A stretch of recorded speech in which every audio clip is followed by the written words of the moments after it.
say my apologies. I say my apologies. Oh my God. I missed you guys. Hello, you guys. This is Politic Graham. I'm sorry for coming in late. Oh, Lord. Shout out to Narendra. Shout out to Child on Demand. Shout out to you guys. My apologies for coming. Oh, Lord. So late. And today we're going to talk about... I was supposed to be here a while ago. Hello, you guys. Thanks for coming in. Hello, Achi. Achi, I am so late. I was supposed to be here 2 hours ago. Hello, Achi. Now, Achi, I might have to do it tomorrow. I'm coming in so late. Yes, and I'm going to read the actual... Hello, you guys. Thanks for coming in. I'm going to read the fair use disclaimer. Hello, Mrs. Shamrock. Oh, my God. Thank you, somebody. Thank you, Achi. Thank you, Mrs. Shamrock. I am so late. My apologies, you guys. I'm going to read the fair use copyright disclaimer because we have a lot to talk about today, as you know. Okay? Achi says, you are paying a fine for coming late. I am. Oh, my goodness. Oh, my goodness. And yes, apologies not taken, she says. I'm going to read the fair use copyright. Fair use copyright disclaimer. Copyright disclaimer under Section 107 of the Copyright Act 1976. Allowance is made for fair use for purposes such as criticism, commenting, news reporting, teaching, scholarship, and research. Fair use is a use permitted by copyright statute that might otherwise be infringing. Nonprofit, educational, or personal use tips the balance in favor of fair use. Hello, Narendra. My apologies for coming in late. I saw you guys came in. And today we're going to discuss Matt Gay's replacement. Okay, but we're not going to discuss that first, but we're going to talk about it, okay?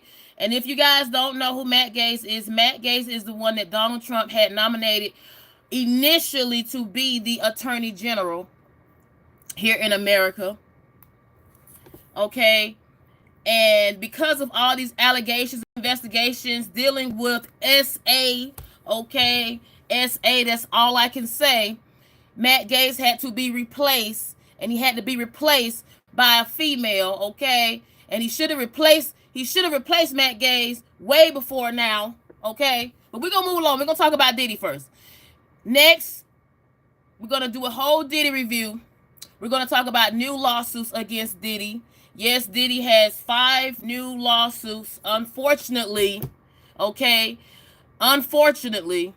And also the person that's suing Diddy, the person that's representing these accusers against Diddy, he's being sued, Tony Busby, okay?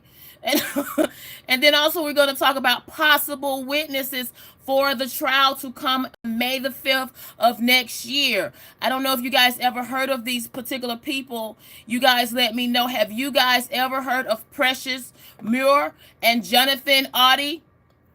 You guys let me know. Have you guys heard of these 2 key people? Because these would be 2 key people. Hello, Sprinkle. I'm so late. But I'm gonna see what we do, you guys. Okay, how it comes about, okay? And yes, we are talking about Diddy today. And yes, it is going down. Mrs. Shamrock says his attorneys are just throwing everything at the wall now. Yes. But I will say this. What can they do? What else can they do, you guys? Because at this particular point in time with Diddy, I mean, he doesn't have anything. I mean, to really go with, because he is continuously having all these lawsuits. All of these lawsuits are coming his way. And I wanted to ask you guys before. Hey, I apologize. And I want to start a poll. Because if people may not know, Diddy is supposed to have a hearing today at 2 p.m. He's supposed to be having a hearing today. And I'm going to start a poll. Okay, and the poll is, Do you guys think Diddy will be free? Diddy will get bail today? That is the question.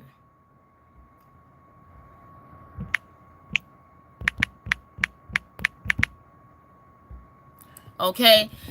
Now, and thank you guys for coming in. That is the poll that I put up. Do you think Diddy will get bail today? Why? Because today is the day, ladies and gentlemen, that Diddy is supposed to be getting out. Today is the day. And I'm going to go into the comments. Mr. Shamrock says they are doing what they are paid to do. They have to vigorously. And that's what I wanted to ask, because I'm supposed to be talking about a whole review on Diddy, but this is my first question. Okay. Has anybody heard of this particular lady right here, Precious Muir? Okay, that's the first question. Okay, because she is I'm thinking she might be a possible witness for the trial coming up May the 5th of next year in this Diddy indictment, federal indictment to be exact. That's my first question before I start. Has anybody heard of this lady right here? Okay. And she has made a number of headlines. Okay. And then also, has anybody heard of this particular gentleman right here? Mr. Shamrock says, no, I haven't heard of her, but but the Oddi dude I have. Yes, him, Oddi. Yes. Okay, with this particular lady, it's so much. Oh my goodness, it's so much. With this particular lady here, okay, she is very well known in the entertainment world. Okay, she used to be a Playboy bunny. Okay, Playboy bunny, and she said she was never Playboy bunny of the month because she was told she would have to do some things that she was not in agreement with. Okay, I'll say it that way. And the reason I'm talking about her is because in a recent interview online, I'm going to show a clip in a minute. I've just got to wait till a little bit more time comes in, okay, for YouTube guidelines. She actually spoke about Diddy. Okay, she spoke about these quote unquote Diddy parties. Okay, I want to make sure I'm very careful with my words. She made sure she spoke about these quote unquote Diddy parties. And she said Diddy is not the only one in regards to holding parties like this. Yes, she's a very beautiful, beautiful woman. And with her, she stated how the first meeting that she had with Hugh Hefner, okay, because she is a former Playboy bunny, she said Hugh Hefner, and this is just to kind of give you guys a heads up of how this world is. When I say this world, the world that she was in when it comes down to the Diddy, the Ron Jeremy, she said that Hugh Hefner actually placed his hand on her bottom. Okay, that was her first ever encounter and meeting with Hugh Hefner. That's just to give you guys a little, heads up of what's to come. Now let's break it down.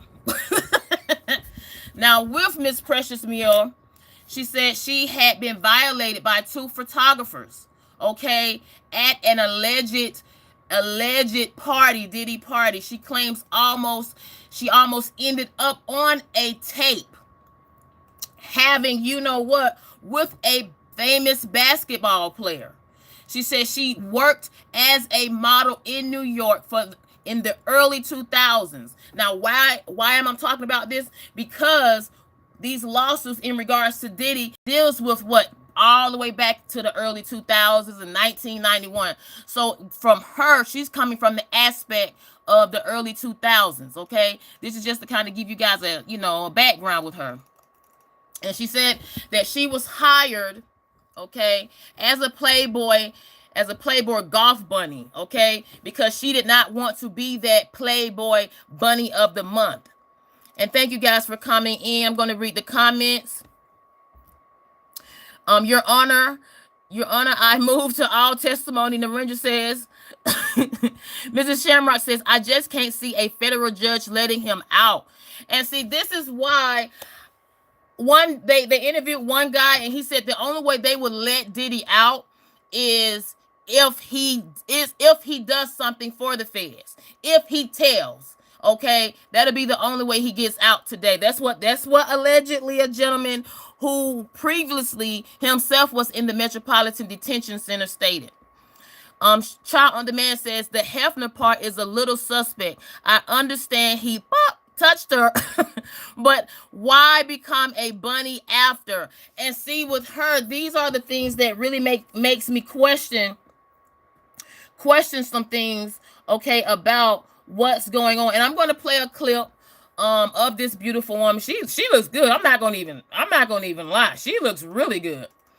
With Precious, we're going to keep going, and this is where a lot of the incidents took place at the Playboy Bunny mansion, Hugh Hefner's mansion, and at this particular estate, okay, she mentions how she witnessed Ron Jeremy, just to give you guys a, breakthrough, how she witnessed people would actually have, threesomes and do things, and she said that was not the norm. That was the norm, right? At events like this. Now, I'm going to continue to read, and thank you guys for coming in. Okay, with Precious Muir, she said she would attend events at the Playboy Mansion and was a Playboy bunny at Hugh Hefner parties, similar to Diddy parties, right? And I'm going to be very frank. When she talked about Diddy, she said that Diddy really helped her career, right? I'm going to play a clip on that in a while. She said Diddy really helped her career. And speaking of Diddy, I think this is about the time I can play a clip, because I got to be very careful. This is for, this is fair use. This is from a recent interview that she did on YouTube, okay? Very, very well-known youth content creator. I'm going to just play a clip. And thank you guys for coming in. And this is the clip. And you see how she looks now? She still looks good. She still looks great. I'm just going to play a clip. In this clip, she's actually describing how Diddy's personality is and give you guys a heads up of why people kind of, were hesitant and, are fearful of, the Diddy, just the Diddy, circle. I'll say it that way. And this is fair use. This is from a content creator online. I did pin their page in this description to cover myself. And once again, this is YouTube guideline, YouTube fair use. He has a kind side, as it were, because he's talking to you, but you do fear because you're like, you don't know what his next move is going to be. You don't know what he's going to respond or what he's going to say. And he is very, very dominant. Like, he wants to control the situation. He wants to control his inner circle. He wants to make everyone have a good time and enjoy his parties. And so, it is scary because you think, this person or possibly his social network or the people he's around could make or break your career. Now, notice what she said. Make or break your career. And I just showed that particular clip because that's to kind of give you guys a little heads up of this lady right here. She has been doing interviews in her recent most interview. And Mrs. Shamrock, I'm surprised you've never heard of her. Okay. Hello guys, thank you for coming in. I think with her, based off these recent interviews, they might possibly bring her in as a witness. I hope not. Because she seems like a very nice woman. I'm just going to be honest. She tells her truth. And continuing with my research, she says she's never pursued being a Playboy of the month because she was told she would have to do things, just like I stated earlier, to stand out to the Hefner and Playboy staff. She was content with just being a Playboy golf bunny, that that would wear bunny outfits, lingerie, and attend events in Playboy bunny lingerie attire. She stated that there would be stereotypes about Playboy bunnies. People assume that all Playboy bunnies are classless, uneducated, and all easy. And with those type of stereotypes, she did witness how, a lot of her peers and people at these parties were treated, okay, at these particular events that they had. And also she stated how she experienced both good and bad. Like I stated, she said her first interaction with Hugh Hefner, he grabbed her bottom. And she actually witnessed this gentleman right here, Ron Jeremy, having a 3-party with 2 women in front of people at a Hugh Hefner Playboy party, allegedly. Yes. And Mrs. Shamrock says, come on now, take some responsibility, lady. And that is what I'm surprised you haven't heard about her. Now, with Miss Precious Muir, she stated how with Ron Jeremy, she witnessed him, just being so open with having, 3-party with 2 women at an actual party in front of everybody. And Child on Demand says exactly. Dan, hello, thank you for coming in. Dan says that's why they call a bunny, not women. Now see, Dan, that was shade. That was shade. Hello, you guys. Thank you for coming in. Please hit that like button. We're doing a full Diddy, review. We're doing a full Diddy, and this is new information that I researched today, because today is the day, ladies and gentlemen. If you don't know, you're going to know. Today is the day that some people say Diddy might be free. Why? Because today at 2 p.m., Diddy will be having another hearing. Yes, you heard right. And the Ranger says that dude is whoop. And Mrs. Shamrock says, I'm looking into her today. Yes, please, I employ it, because I will be coming back tomorrow after the decision. Okay, I will either be coming back tomorrow, Saturday, or Sunday. Yes, because after today, I think we're all going to need to pray. I'm so serious, okay? Now, when it comes down to Ron Jeremy, if you guys don't know who Ron Jeremy is, I'm going to let you know what happens when you get into this particular world. When I say this world that, you tread lightly, you do things carelessly. This is how he used to look, right? But he went to these parties, as they say, right? And he was in that entertainment adult world, okay? This is how he looked before, and this is how he looks now. Do you see that? This is how he looks now, right? And for Ron Jeremy, when I did my research, because she spoke about him, I did my research with Mr. Ron Jeremy. He's a former adult film star, and he is let me fix that. He is accused of grape, okay? The fruit graping, okay? Let me be careful with my words. Graping women, okay? And because Child on Demand says, what is that?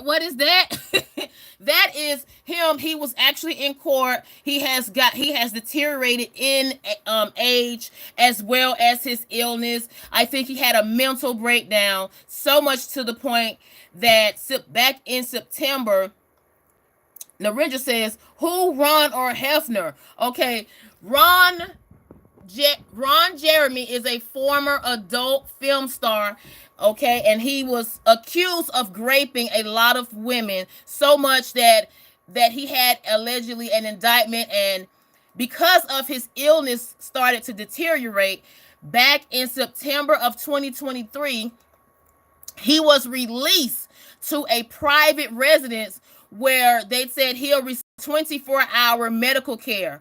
Months after he was found, as you can see, he was found incompetent to even stand trial in his grape case.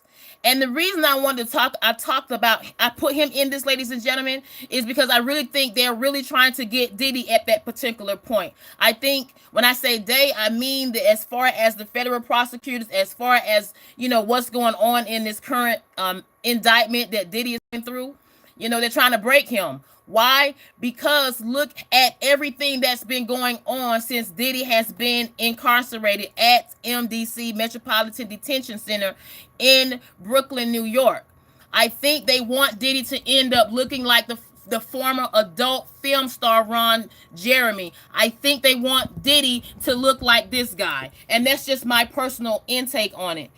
Thank you guys for coming in. I'm going to read the comments. Child on Demand says, Lord have mercy. Jen Lu, thank you so much for coming in. Insane. And there are numerous pictures of Donald Trump with Diddy. Yes. I'm glad you mentioned that, Gian. Because yes, Donald Trump is in this situation as well. And I pray to God they don't have Donald Trump in no Diddy tapes. I pray to God on that. But we're going to talk about that. How is Donald Trump connected with all of this, right? How is he? We're going to talk about it. Gian. Look, give me time. Mr. Shamrock says, can you imagine that he was a corn star? Like, who would ever? And Mr. Shamrock says, he has advanced dementia. Yes. And the Ranger says, people must be real desperate to watch him in it. Yeah. Mr. Shamrock says, I have to disagree. He has actual dementia. Narendra says, no, not Diddy. He the next noble. Oh, Rusty says, show one. I am not going to show one, Rusty. And thank you for coming. And you see, I'm not about to lose my page and show no, especially Ron Jeremy, videos. Okay. All you got to do is type in Ron Jeremy and and look them up yourself. I am not, and Sean, you might show one. I am not about to show a Ron Jeremy video, okay? Don't do it. Mr. Sherman says, don't do it. I would not do it. Child on Demand says, I think I can speak on behalf of the chat. We are okay. And with Ron Jeremy, I really think they're trying to get Diddy into that episode of looking, deteriorated. They want to see him break. Because think about what happened, right? Think about all the things that has happened in the recent, right? They took his notebook pad away. They took his pen, he couldn't even write, right? And then they wanted to try to use that in as evidence when they raided his cell recently. So this is why I think they're trying to get him to quote unquote break. Now, with Miss Precious Muir, the one that we're talking about, going back, okay, she was the one that said she witnessed Ron Jeremy herself doing things at these quote unquote Hugh Hefner Playboy Bunny parties, right? She said social media was not as viral and strong as it is now, and people could get away with more. And she's absolutely right. This is why she's stating that, we didn't see Ron Jeremy and Diddy at the Diddy parties, at the Hugh Hefner Playboy parties. We did not see, people just having just open, 3-party episodes on sofas and pools and everything. Why? Because, of technology back then, back in the early 2000s. And the person that we're talking about, ladies and gentlemen, thank you for coming in, is this beautiful lady right here. She is Precious Muir. She is a former Playboy Bunny, golf bunny, okay, that has been to these number of a lot of events, okay? A lot of Hugh Hefner parties, a lot of Diddy parties. Why? Because she said that's what's her job. She was a model. She had to attend these events to keep a job, okay? And what you see is this was an attire that she had on. Okay, this was how she appeared at these, events. Okay, this was business for her. Okay, and according to her, she didn't sleep with anybody. She didn't do anything, but she witnessed, okay, some things. And I'm gonna go down to finish this part out, and then I'm gonna go back up. Okay, she said social media was not as viral and strong as it is now. People that she said people at these parties, they made you feel uncomfortable, like you needed to do the uncomfortable to elevate your career. I want to make sure I highlight that. And the reason I want to highlight that is why I really believe. Now, you guys call me out. I employ it. Call me out. And thank you guys for coming in. Hit the like button. Hit the like button. That's all. You don't have to do it. Hit the like button. Now, I will say this. When it comes down to this, what she said, that people felt so uncomfortable, like they felt like they had to do some unthinkable things just to elevate their career. And one of the persons that I think about when she said that, and you guys know where I'm going to go with this. I really feel that is why this particular person was in a relationship with Diddy. Okay, Cassie. Okay, Diddy's ex-girlfriend they were in a relationship for almost 10 years. I really feel that is the reason that Cassie was in a relationship with Diddy. That is also the reason, I'm going to stroll down, that is also the reason Young Miami was in a relationship with Diddy. And notice how I said her name. Okay, anytime you say her name, we got to say it like this. Young Miami, okay? So with her, that is why she was in a relationship with him, a very open relationship, because it wasn't quote unquote a closed relationship, as they say. Because when we go back to this new lady, Precious, she stated it, okay? That was how people feel that they have to elevate their career. According to Precious Muir, she said Diddy party helped her career elevate personally. And this is what I wanted to ask you guys, and anybody tell me this. You guys tell me this. She stated that her career elevated as she was a green room model on season 1 of Hip Hop Squares. Can anybody in the chat tell me what is a green room model? What is that? Can anybody tell me that? Because I was trying to figure that out. Because she said she's a model, former model. She was a Playboy bunny, golf bunny, okay, with Hefner. And she said Diddy helped elevate her career when it came down to networking. Mrs. Shamrock says that green, she lives on hype. Hey, Green Vegan. Graham is hype every morning, afternoon, and night. I surely am. Let's go. Now, thank you guys for coming in. And this is my question. What is a green room model? That Green Vegan says, Shamrock, Graham need a gummy. No, I do not need a gummy. Why? Because I don't want to look like this, okay? I don't want to look like this, Green Vegan, okay? I don't want to look like Ron Jeremy. See, this is what happens when you have too much fun. This is what happened, okay? He is going through stuff, right? And caught a case. I don't want to be like that because I'm already too hyped. I'm already too hyped. And thank you for coming in. The lady that we're talking about is Precious Muir. Precious Muir, with her, she is a former Playboy bunny. She actually has made claims that she was violated herself by 2 photographers, that she almost ended up herself on a tape having, with a famous basketball player. And she also stated that she worked as a model in New York in the early 2000s, okay? And also, she is, like I stated, a former Playboy bunny, golf bunny, because she said that she refused to be Playboy Bunny of the Month because from what she was told amongst her peers in the Playboy world, that in order to be Playboy of the month, you would have to do some things, okay, as they say. And I'm going to go back down. Thank you guys for coming in. I'm going to go back down to continue with Precious Muir. She says that Diddy helped her career, okay, helped her career elevate so much that one of her first gigs, she was a green room model in season 1 of Hip Hop Squares. She discussed how she met and networked with every guest that season, okay, because of Diddy.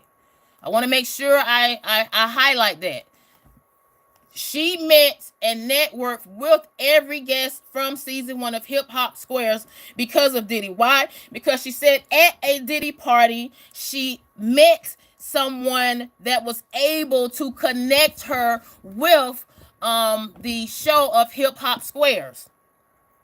Okay, so she said on Hip Hop Squares and others, she got jobs, photo shoots, network, paid work out of attending Diddy parties. That is why she kept going back to various parties. Why didn't she say anything? This is why people keep asking her, why didn't she say anything? I want to highlight that. She stated, Diddy has an aura. She stated he has a kind heart, but at the same time was dominant, wanted to control and manipulate. That is what she said. That Green Vegan says, Alexa said it's a model against a green screen. What? That's what a green room model is? Wait a minute.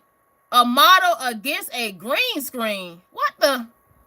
So she was a green screen. What? So she just stood in front of a green screen? Mrs. Shamrock says, I know someone exactly like that. Those type of people do exist. Whoa. See, this is why with Precious Muir, I'm wondering, will, request for her to be one of those witnesses on May the 5th? I'm wondering. Also, she stated how Diddy would make and break your career. That's why a lot of people were very afraid of Diddy, right?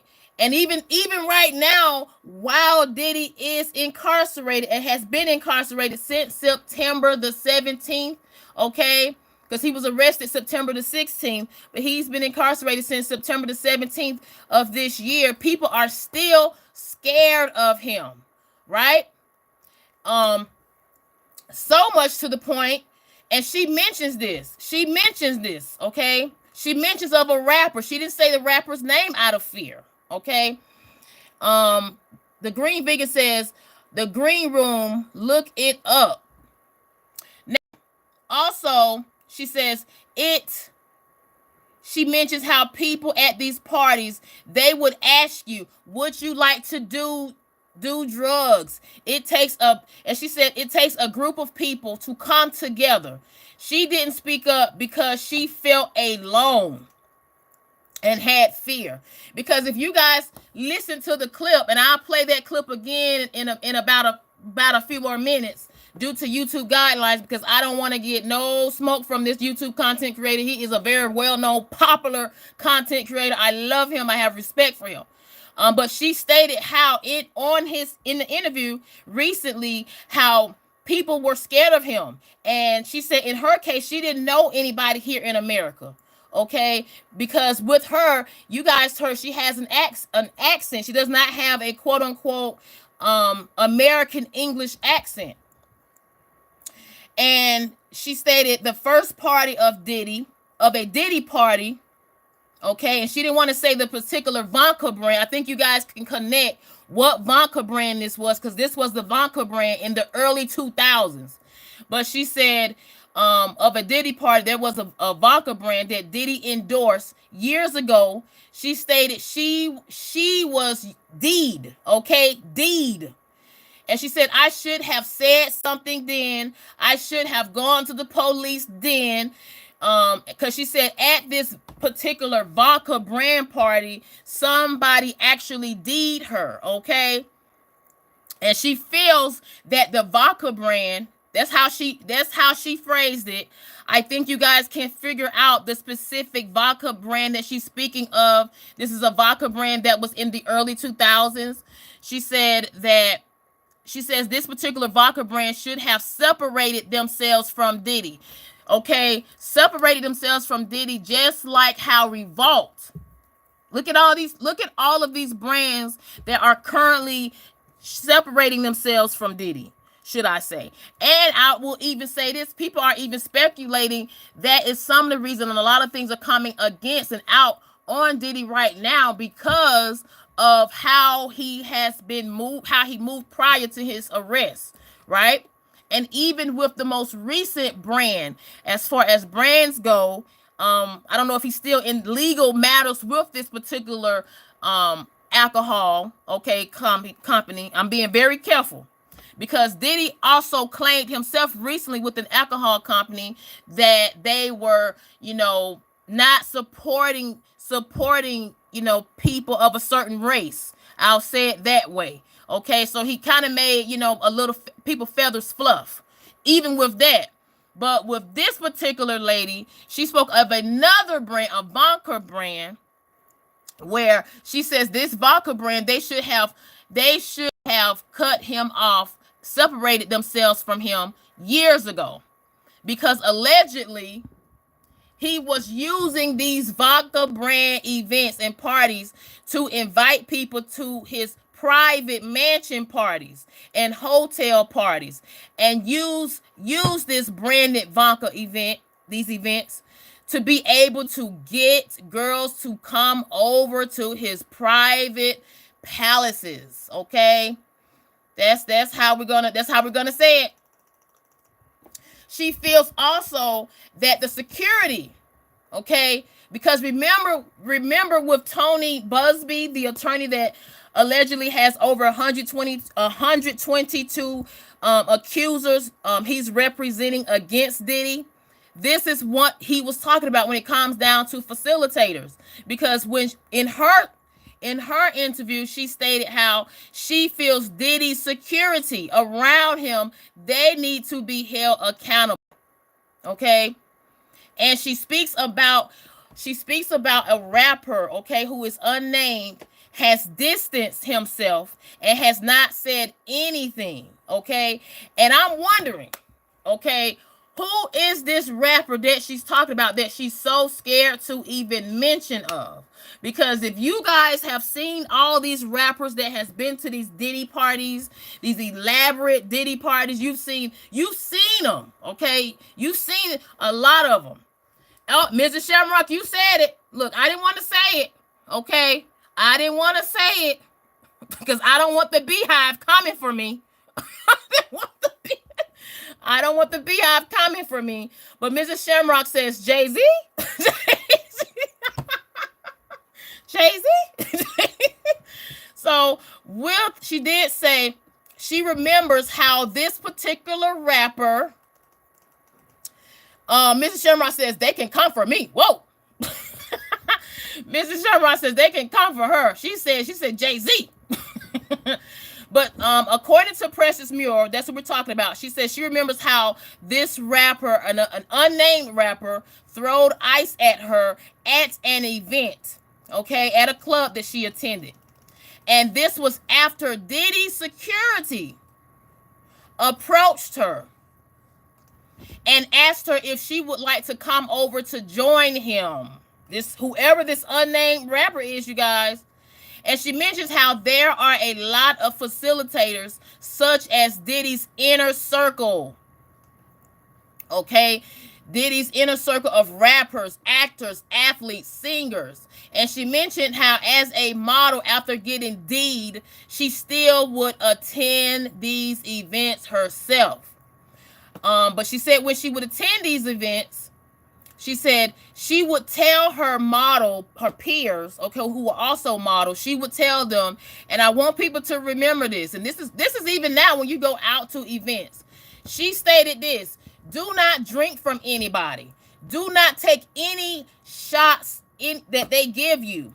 Do not do drugs with them. if you are using, bring your own. Like she's telling, like, don't take anything for anybody. Okay, this is what this lady that I'm talking about, you guys, is this lady right here, and I'm going to play a clip. I think I can play a clip of her. Please hit that like button. Narendra says, Jay-Z, isn't he married to Beyonce and still doing stuff like this? I'm not going to say what Jay-Z is doing. I'm not going to say Jay-Z is doing anything.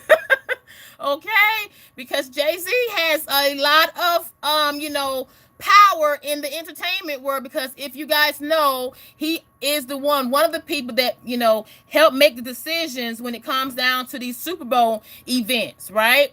He was the one that made the decision to actually have Kendrick Lamar perform at the upcoming Super Bowl in Louisiana.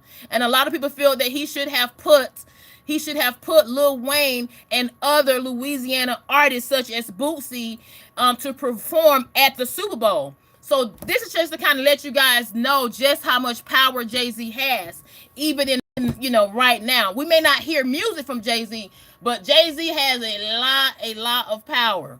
All right. And that's one thing people have to understand. You can make a lot of moves, as they say, and still not be seen at the same time.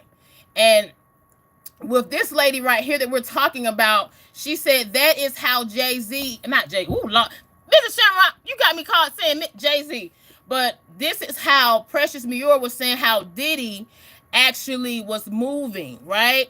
He had a kindness about himself, but he still knew how to control a room to the point where, in her opinion, it seemed as if it could be manipulative, okay? This is her standing on it. Mrs. Shamrock says, yet she always went back. That's where my issue is. And see, this is why, I want to do a whole review on Diddy today. And I want it to be fair. You know what I'm saying? I want you guys to tell me what you guys think. Because when it comes down to, a lot of people have, been coming out, but they've been coming out years later. Okay. Why had they not said anything until now? Why are they just coming out? And I really believe, okay, when it comes down to why haven't they said anything, I think they didn't start saying anything until but see, I'm going to say this. Precious Muir, I'm going to be honest. With Precious Muir, she has not sued anybody, okay, from what I did my research on. She has not did no civil lawsuit or anything, because if she really wanted to, my personal opinion, based off, what I've read, you guys, she could easily, hands down, okay, sue some of these so-called artists, rappers, okay, especially the rapper that throwed ice at her. I mean, I'm just being honest. She could easily take it there, right? Because she is the same person that said that she was deed at a party. Now, I do feel that you have to speak up. You have to speak up accordingly, right? Because if you don't speak up, there will continue to be more victims, as they say. And I do completely agree with you, Mrs. Shamrock. I do kind of give her the side eye a little bit, because why hadn't she said anything, until now? Because if you guys can see right here, she worked as a model in New York in the early 2000s. This is 2024, okay? Mrs. Shamrock says, does she have any sort of proof? I am glad you asked that. Now, with her, I think with her, she's kind of in between a haystack, because she's still in that world a little bit, per se. She's still in that world, and she still has so-called peers and friends, right, that she doesn't want to put their name out there, because if she says any more detail, then guess what? They're going to say, well, who was this person then? Who was this person then? Who was this person? So I don't think she wants to, get all the way in, because if she really takes it there, just like when she spoke about this rapper, this alleged rapper that has not said anything, okay, since these allegations came out on Diddy, and since Diddy has been indicted, Okay, if she were to mention this rapper's name publicly, then it's going to be like, well, who else? Who else? And guess what? I give you a prime example, right? Mrs. Shamrock, you said, does she have any sort of proof? I give you a prime example on why she doesn't really want to, get all the way into it. Because if you guys can remember, I'm going to show it. If you guys can remember, let me pull it up. Remember when we talked about Ray J? Okay. Remember when we spoke about quote unquote Ray J? Right? And give me one moment. We spoke about Ray J and Ray J's altercation with Diddy's sons. Okay? So look at what's been going on with Ray J. That is one reason, I'm just going to be honest, that is one reason she's like, I don't want to be a Ray J. I do not want to be a quote-unquote Ray J. Tuss, hello, Tuss. Tuss says, NDA people, now that Diddy is in jail, the NDAs are invalid and people can start talking. Is that really true? Is that really true? Is that really true, Tuss Tuss? Is that really true? Is that why Jennifer Lopez not talking? Is that why? And thank you guys for coming in. I want people to understand when it comes down to, because I wanted to actually show it to you guys. Give me one moment. In regards to Ray J. Ray J got in a huge altercation with Diddy's sons. And so much to the point they were upset with allegedly Ray J because of the things that he has been saying publicly about their father. Yes. And I'm going to go back into the comments. Thank you guys for coming in. Mrs. Shamrock says, then why speak at all? Money, a lot of these content creators are paying top dollar for this type of interview. It seems she says enough for the cash, but nothing to get her sued. Tino says she's still going on with the BS. So, Tino, you've heard about her? You've heard about Precious Muir? You've heard about her, or are you talking about me? Narendra says, Tuss, you have a very biased opinion on Diddy. Diddy is an upstanding citizen. Narendra, you want people to come for you. Narendra, you want people to come for you.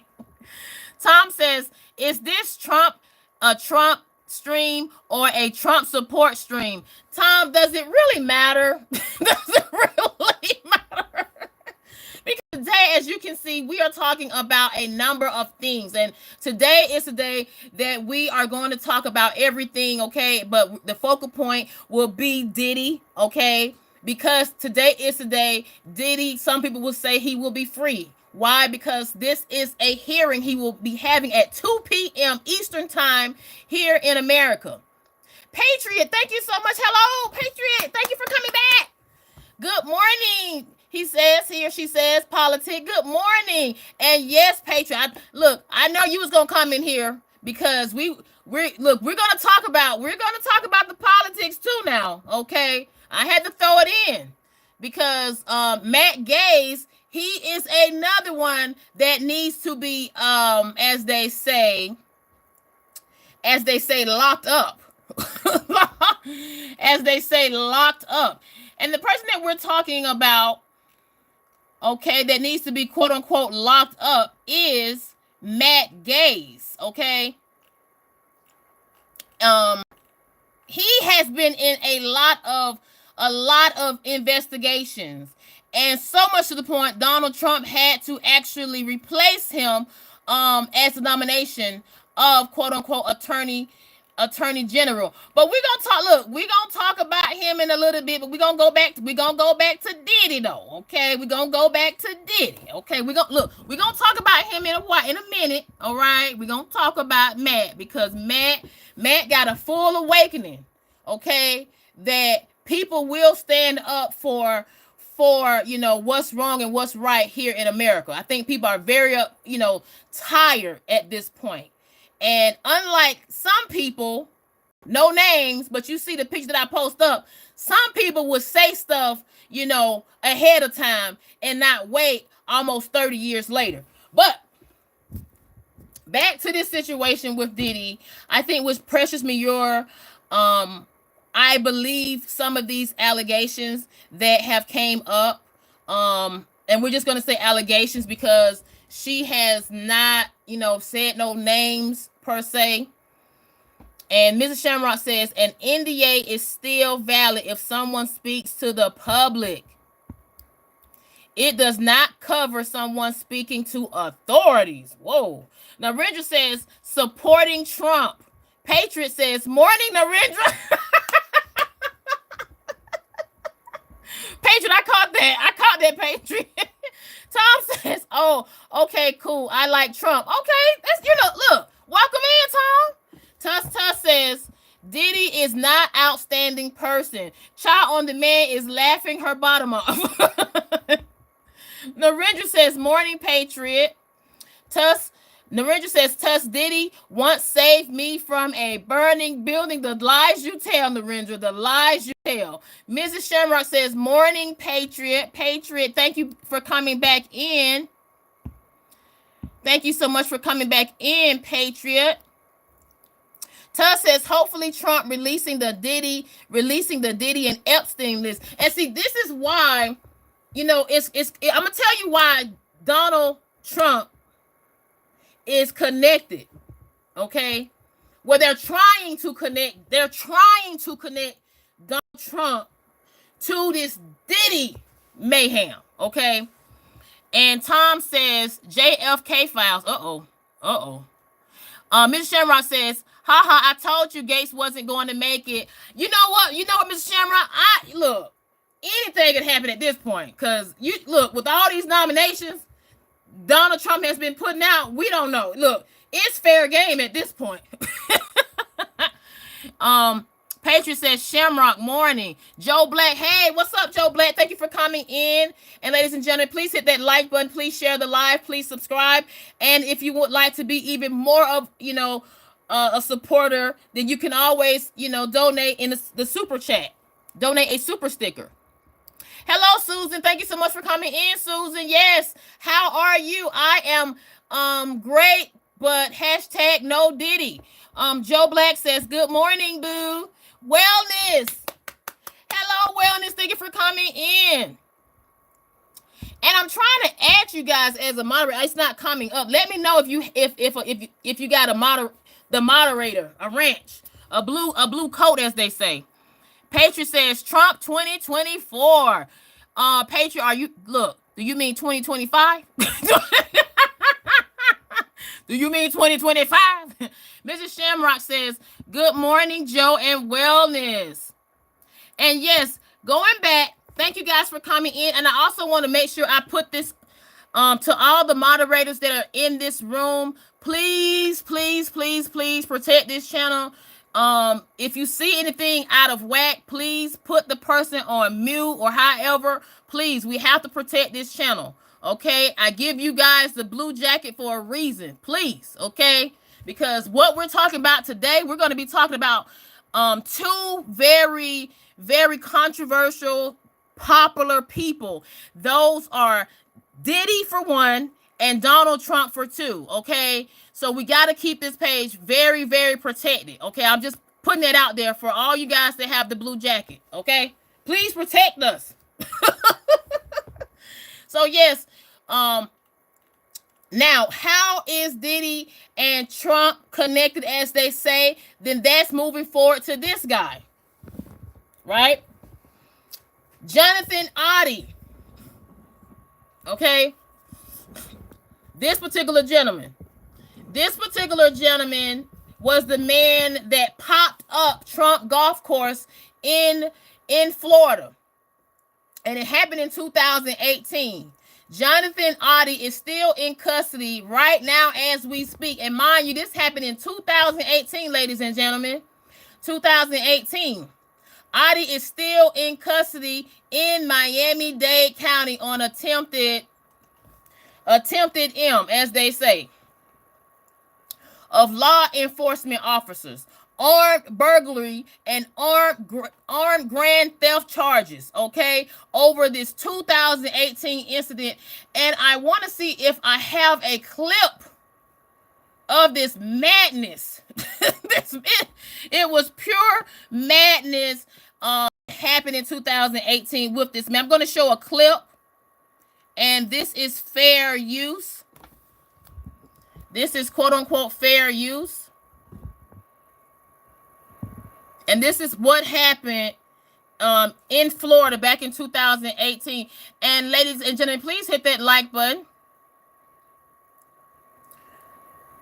As you can see, this is him. This is him. You cannot make this up. I mean, he's going on a rant, as they say. He has the American flag. I mean, it is just wow. This happened back on May the 18th of 2018. He walks in with this American flag. I mean, he is just doing a lot. doing a lot. Okay. Now look at this. He's throwing things. He's trying to cover the camera up. I mean, covering things up with the U.S. flag. And I think that is, look at this. He's breaking things. I mean, look at this. Just look at this.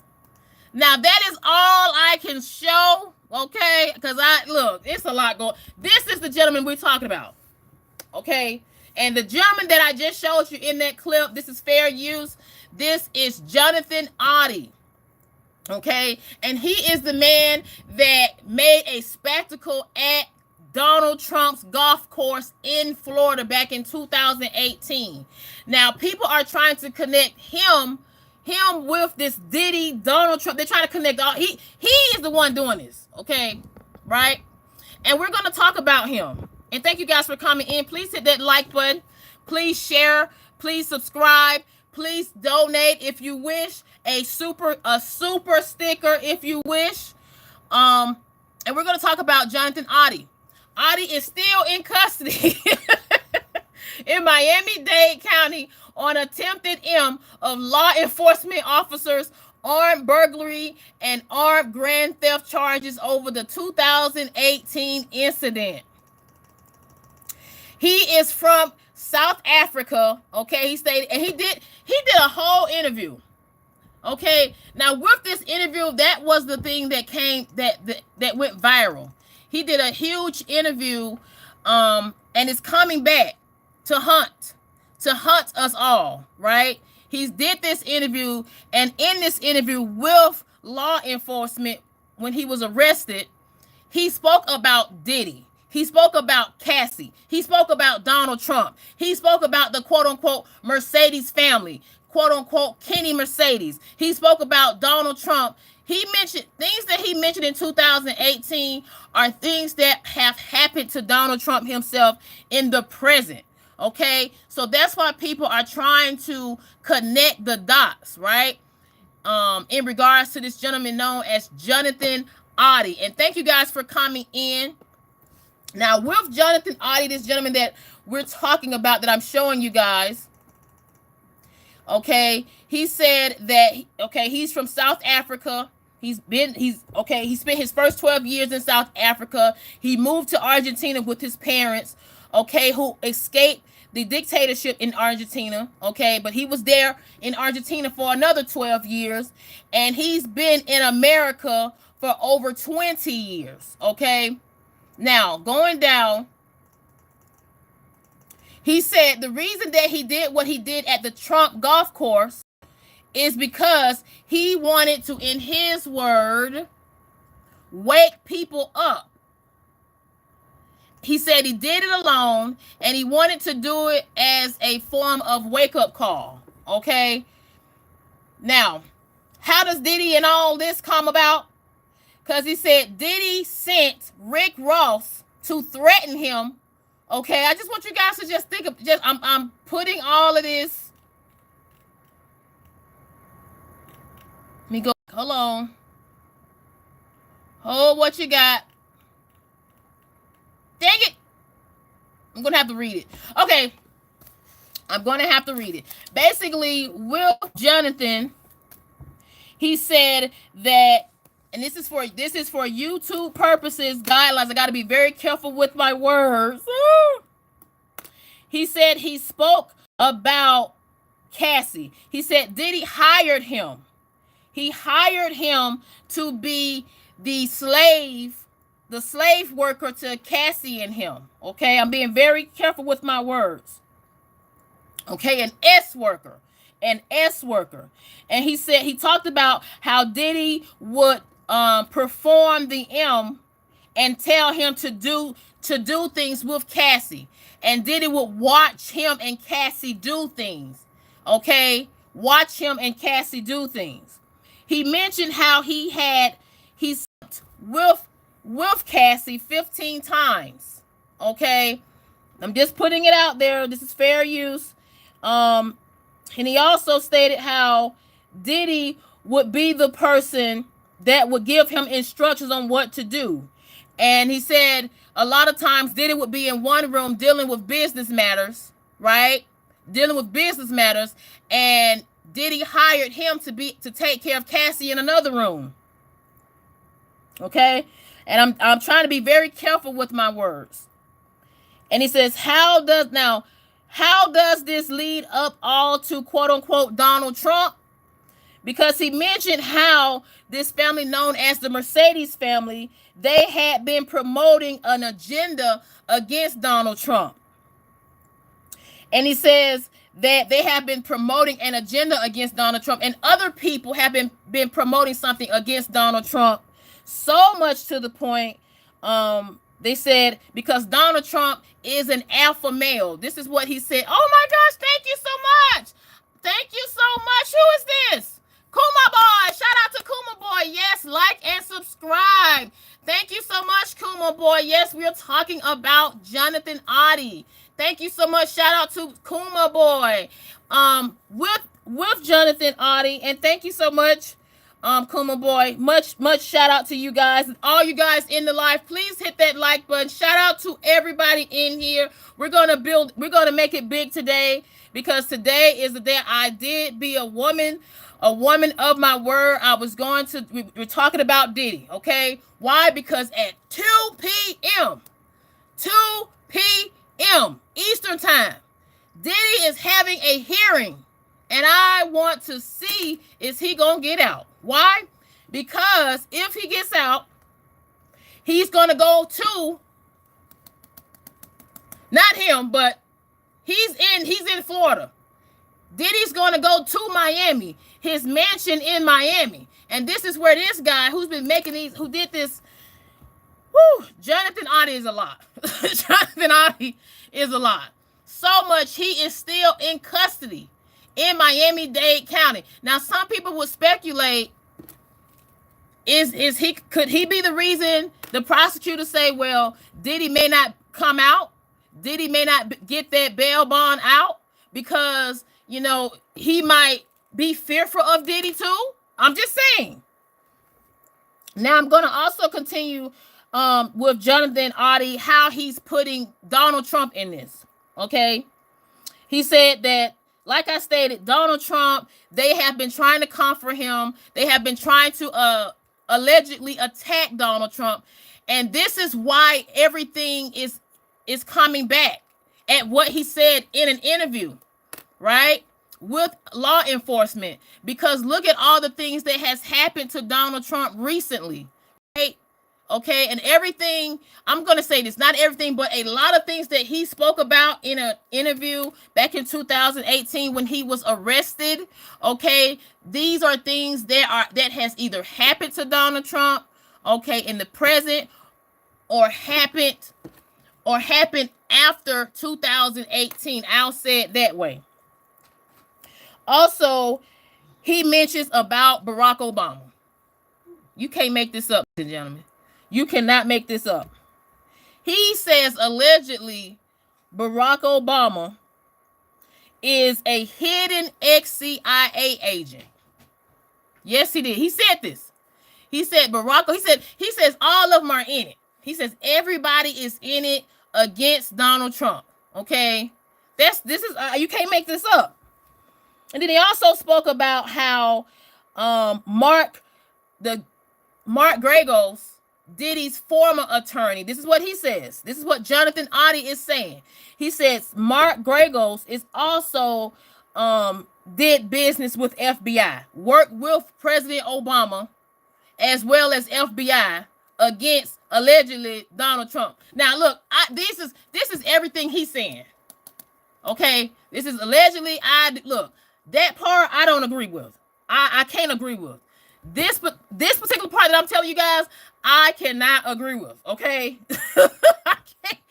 And I want people to understand. If you guys watched my live yesterday, this is why I spoke about mental health. Like, this is why, if you guys watched my live yesterday, I'm connecting the dots with why I wanted to have yesterday a serious topic about mental health. If you don't know what I'm talking about, you can go back to my last live that I did. But that is why I spoke about that yesterday, because I was going to have a quote unquote full episode of Diddy and as well as Trump, because a lot of people are getting things so intertwined that they're losing their mental well-being. I'm just going to be honest. They're losing their mental well-being. And as far as this gentleman right here, he lost his mental well-being when it came down to what he did, okay, at the Trump golf course back in 2018. And even when he did an interview, okay, after they arrested him, he kept talking about Cassie. He kept talking about Diddy. He kept talking about Donald Trump. He kept talking about these people. And I promise you, the law enforcement that came in, the detective that came in to interview him, I promise you, detectives asked him certain things like, why did you do what you did? Right? That's all he asked them. Right? He asked them, where are you from? This particular man, he told on himself. He's the one saying all this about, I work for Diddy. Diddy paid me to sleep with Cassie. Diddy paid me to do things to Cassie while Diddy watched us. Like, he's saying all of this. Now, in addition to that, he mentions of particular rappers. Okay? He mentioned who? He mentioned Rick Ross. He mentioned Rick Ross. He mentioned DJ Khaled. And he said in his words, okay, allegedly, he said in his words, they are rainbow. Okay? That's what he said. He said that they are, quote unquote, rainbow. And I want to be very careful with, because I don't want to disrespect the LGBTQIA plus community, but he said that Rick Ross, DJ Khaled, and I want to make sure, and he also mentioned R. Kelly. Yes, he did. He mentioned R. Kelly. He mentioned these three men. He said that they are part of the rainbow. Okay? You guys can figure out what I meant when I say rainbow. Now, he said because Rick Ross is so connected to Diddy on a rainbow level, right? On a rainbow level, Diddy first paid him. He said Diddy paid him $4.5 million to keep quiet the relationship that he had with Cassie and Diddy. Okay, Diddy paid him $4.5 million of quiet money, hush money, and then he said after Diddy paid him this quiet hush money. Gonna stroll down. He said Rick Ross came behind, okay, came to his home and threatened him, okay, over this $4.5 million transaction that Diddy gave Jonathan Oddi. And then he said, this is all he said back in 2018. And look this, I'm gonna highlight this. He stated Donald Trump needs to know that people are trying to run him into the ground. Think about it. Now, how is he's mentioning all this back in 2018. And look at everything that has been going on with Diddy. Look at everything that's been going on with Donald Trump, right? And look at what I highlighted, what Jonathan Oddi spoke about. He said Donald Trump needs to know that people are trying to run him into the ground. Then he spoke about the pharmaceutical world. He spoke about that. I'm going to highlight it. He says the pharmacy has people taking medications to influence them to slowly pass away. Why did I highlight this? Because we have to look at the people that Donald Trump is putting into the positions right now for, quote unquote, you know, the administration of him being the 47th president in 2025 when he will officially be inaugurated, right? These are things that's coming in. And this is why I believe, you know, now I'm going to put my perception in it. This is why I believe Donald Trump nominated Dr. Oz to be over the CMS, okay? Deal with the Medicare and Medicaid services, okay? This is why, because I think with Dr. Oz, he doesn't believe in these type of medications. He doesn't believe in, you know, pharmacy medications. He believes in, you know, finding other ways to cure, okay? He believes in, you know, senior citizens being taken care of. He believes in the appropriate people getting the help, getting the treatment based off of their finances. He believes that, you know, if senior citizens cannot afford it, then that's when the government should come in and pay for it. If people of low income, middle class, working class cannot afford, you know, medications, Medicaid, Medicare, certain things, then that's when who should come in? The government should come in. And that is why I feel Donald Trump, you know, he's nominated some of these people. Okay, so this is why everything is coming together. And thank you guys for coming in. Please hit that like button. Okay, when it comes down to, excuse the type, I was typing real fast. Typing so fast. I didn't have any sleep today. I promise I didn't have any sleep. I've been up. In regards to Jonathan Oddi, he talked about Diddy. He mentions how this is not me. This is what Jonathan Oddi said. He said Diddy is a part of the Illuminati. Right? And he said, he spoke about these things because he's trying to put out there like he had to do something. He had to make a statement. He had to do something, and his way of his voice being heard was, you know, doing something that has caused him to be, as you see right here, he's been locked up since 2018. And I want to make sure I state this to you guys. Even though he's been locked up since 2018, from what I have tried to find, he has not had a trial yet. He has not had a trial date yet. He's been locked up that long. And thank you guys for coming in. Please hit that like button. I'm going to go into the comments now. Narendra says, good morning, Joe. Wellness. And Narendra says, I think Ted Cruz would make a good AG Attorney General. Patriot says, wake and bake, put the golden eye on, and now some Minecraft and news. Yes, please double tap. Thank you guys for coming in. Joe Black says, it's going to be hard to connect him if they couldn't get him with Jeffrey Epstein. Did he look escapades?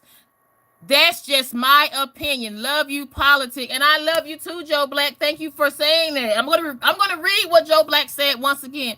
He says it's going to be hard to connect him if they couldn't get him with Jeffrey Epstein. Did he look escapades?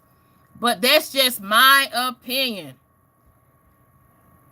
Archie says, please tap, guys. Let's support the host. Yes, please support the host. Child on Demand says, didn't they say he was?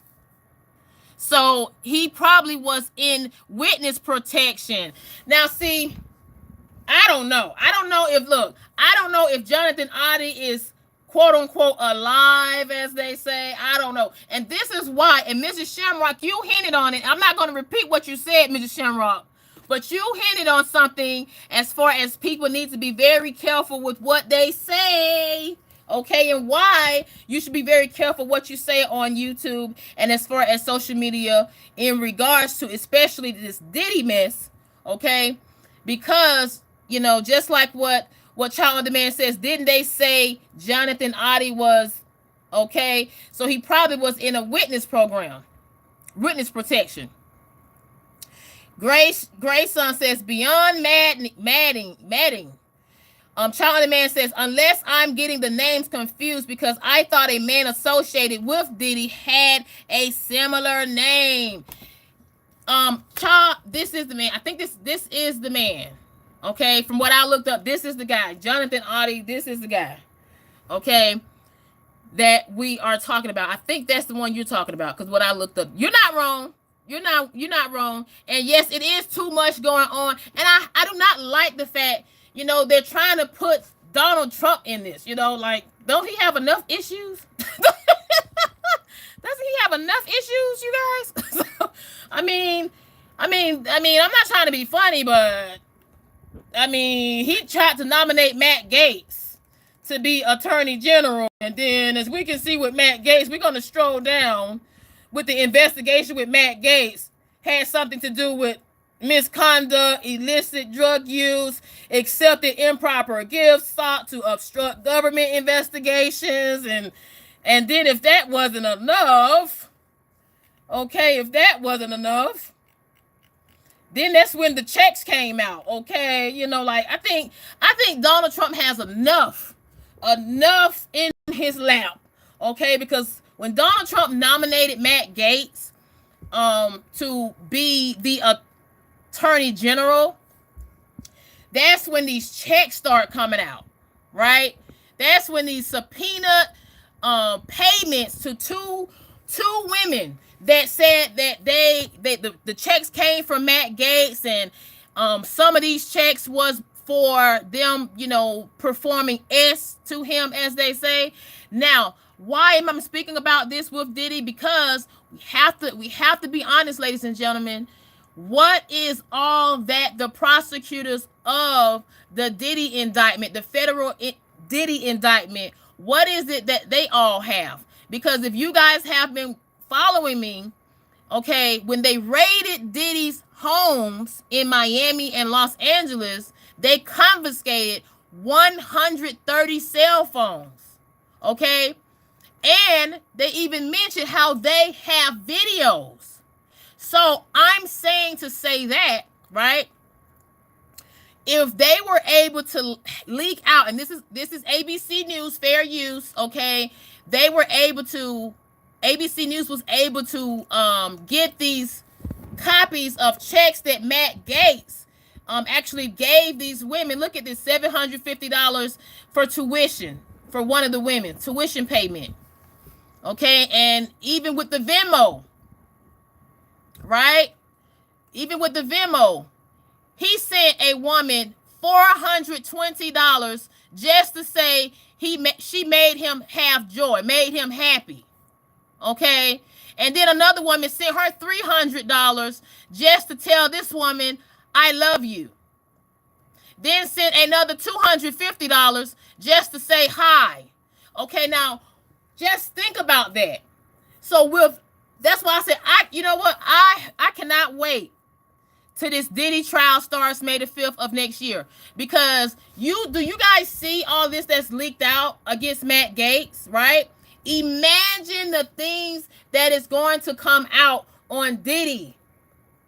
Imagine. Why? Because it's things that has already been leaked out against Diddy.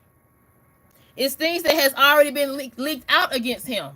And how is this coming into play with Donald Trump? Because Donald Trump, like I just told you, I'm going to move it to the side. Like I just told you, hold on one moment. This gentleman right here, he's the one mentioning Sean Combs, aka Diddy, with Donald Trump. Okay, he's mentioning, everything that he said back in 2018. It is coming into the air now, because look what he said that I highlighted. He stated Donald Trump needs to know that people are trying to run him into the ground. And I do believe that when Donald Trump nominated Matt Gaetz, okay, to be Attorney General, it did not help his situation. And when I say his situation, Donald Trump himself, it did not help his situation. Why? Because Donald Trump is in a wait to be sentenced himself with allegations and indictment, okay, where he received a 34 felonies recently in New York. Okay, and it's not a good light to nominate somebody like this, Matt Gaetz. Right? It's not a good light. And for people, please, if you have a jacket, if you see any comments in the chat, please handle business. I'm not able to read it. I'm trying to get the story out first before I go back into the comments. But please handle business because we are talking about very heavy topics. Okay? And thank you guys for coming in. This is Politic Graham. We are talking about Diddy, Donald Trump, Matt Gaetz, and how Donald Trump, they are trying, or shall I say, connect Donald Trump with the Diddy madness. Yes. Yes. And this goes back to why this lady, Precious Muir, said what she said. When you're in this type of world, okay, world where, you know, politicians hold power, people in the entertainment hold power, like Diddy, like Donald Trump, like even this wannabe man right here. I'm going to say he's a wannabe, Matt Gaetz, okay? They hold so much power, right? And then people like Matt Gaetz, they think they cannot be stopped or touched, okay? Because even when he was nominated as Attorney General, he had investigations, okay? And when he got nominated, they closed one of the investigations, okay? They closed it. And that was the ethics committee, the investigating pertaining to the ethics committee. And the checks that I just showed you, this is what Matt Gaetz allegedly did not want us to see. This is why when Donald Trump nominated him as Attorney General, he hurried on up and resigned from his position as House of Representative in Florida. He hurried up and resigned. Why? Because if he is in a new position, a higher position, then the ethics committee, which is what they did, they closed it. They closed this last investigation. But here's the gag. Here's the gag. When he was nominated as Attorney General, a lot of Republicans, not only Democrats, but a lot of Republicans were very upset that he of all people would get nomination to have the position of Attorney General because he lacked experience. He has been in a lot of controversy himself, dealing with misconduct with women, misconduct with a lot of things. I'll say it that way, allegedly. Okay, so much, and I want to point this part out, so much that one of his associates, okay, who was a former tax collector, and I talked about him, Joel Greenberg, okay, he cooperated with federal, okay, they used Joel Greenberg, when I say federal, they used him to, you know, be a witness allegedly against Matt Gaetz, okay, to help himself because he was indicted of 33 criminal counts himself in Florida back in 2020, okay? So he allegedly, I'm just going to just go a brief little talk about him. He was in connection with Matt Gaetz, and according to New York Times, they review actual receipts. And I'm wondering what type of receipts do the ethics committee have in regards to this new investigation? Because it was alleged that Matt Gaetz with Joel Greenberg, who's now in prison himself, they had receipts from Cash Out, Apple Pay that show money had been sent to women. Okay? where they met these women at hotels, other locations in Florida. And Matt Gaetz back then did the same thing that he's doing now, adamantly denied all of this. But remember what I said about Joel Greenberg, okay? Joel Greenberg, because he cooperated with authorities, okay, he cooperated with them for the trafficking.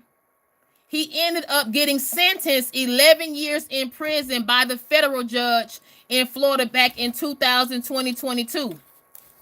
Okay, so these are things that this particular gentleman that I'm talking about is this gentleman right here. These are some of the things that this particular gentleman is quote unquote allegedly connected to, right? And that's why a lot of Republicans were very upset with Donald Trump for even nominating this person, right? Even nominating him, because there's things coming out now. And because of that, okay, because of that, Donald Trump's camp, at first they released a statement supporting, still want to allegedly stand by Matt Gaetz, but I guess Donald Trump and Donald Trump's camp got in the hot seat, because prior to this, Donald Trump's team released a statement after Donald Trump had announced Matt Gaetz being Attorney General, okay, as far as nomination.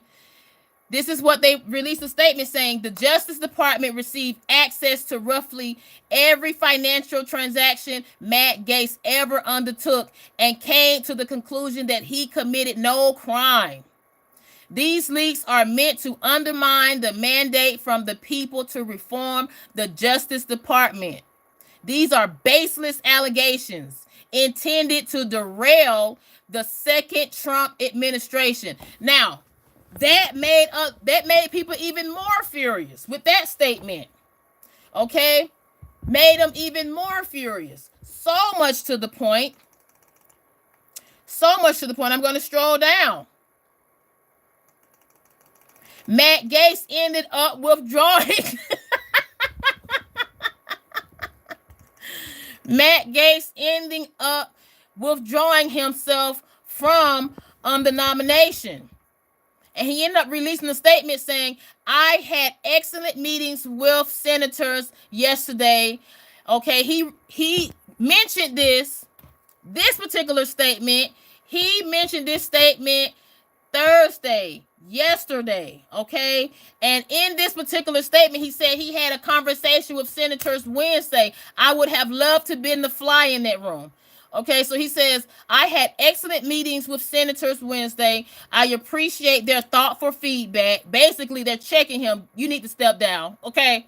And the incredible support of so many. While the momentum was strong, it is clear that my confirmation was unfairly becoming a distraction to the critical work of Trump and Vance transition. There is no time to waste on a needlessly protracted Washington scuffle. Thus, I'll be withdrawing my name from consideration to serve as Attorney General. Trump's Department of Justice must be in place and ready on day one. I remain fully committed to see that Donald J. Trump is the most successful president in history. I will forever be honored that President Trump nominated me to lead the Department of Justice, and I'm certain he will save America. Now, me personally, I don't think Donald Trump should have put him in as nomination from the get-go, okay? That's just me personally. Why? Because Donald Trump ended up putting another statement out in regards to Matt Gaetz' release, okay? Releasing a withdrawal statement. Donald Trump says, I greatly appreciate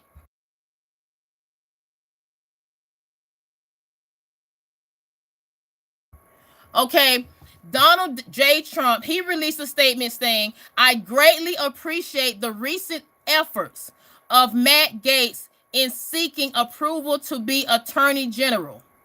He was doing very well, but at the same time did not want to be a distraction for the administration, for which he has much respect.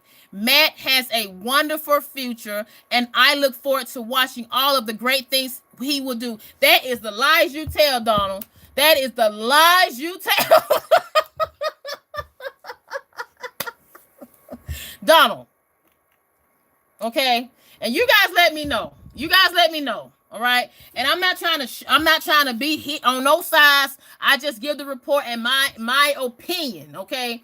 But I would say this, Mr. Donald Trump, okay, Donald Trump administration, Donald Trump, Jay Jr., who else? Anybody? Trump, you did not have to speak up for this man right here.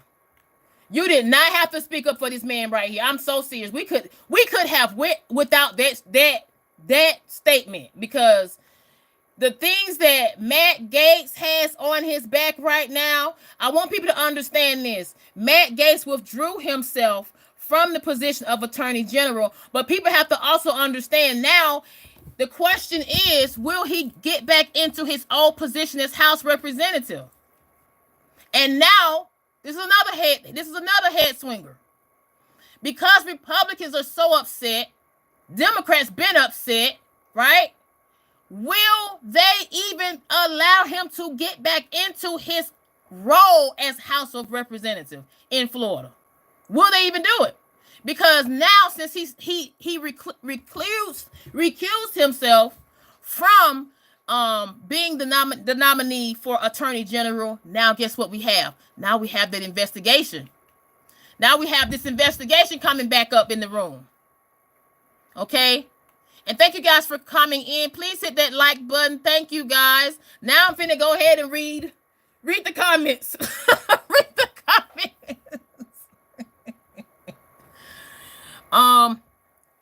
Child on Demand says, unless I'm getting the names. Oh, let me go.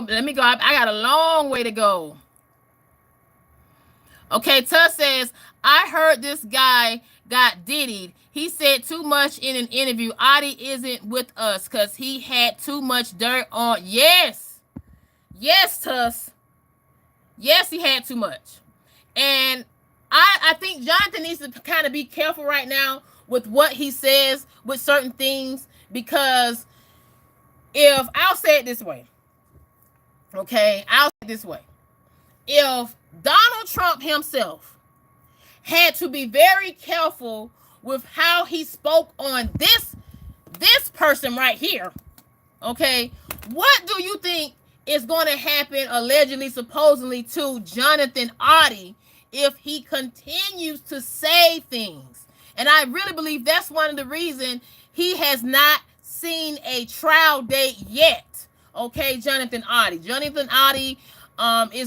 That's why I believe that. Narendra says Diddy's party had better security than this.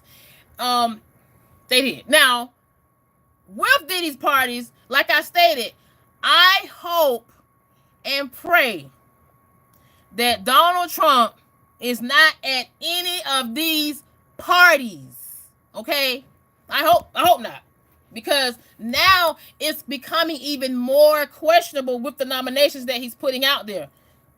Because Matt Gaetz is not the only one that is of question with these nominations that Donald Trump has made as far as nominations to his administration. But I'm not going to come hard on Donald Trump today. Donald Trump today. I didn't mean to say that intentionally, guys. Please don't get mad at me. And yes, you guys, thank you for coming in. We're talking about the connections of Donald Trump and Diddy. Why? Because Diddy is the day.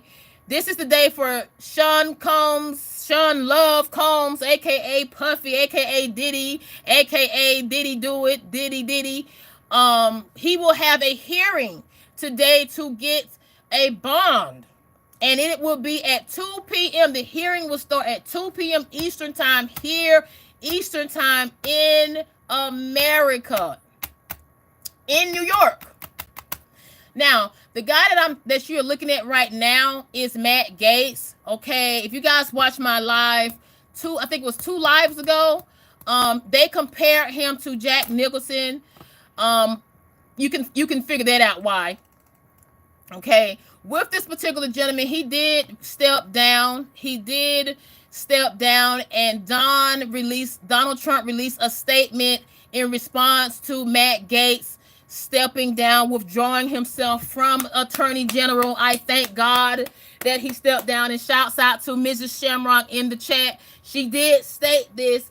She stated that, Matt Gaetz was not going to hold that nomination too long, and she was absolutely right.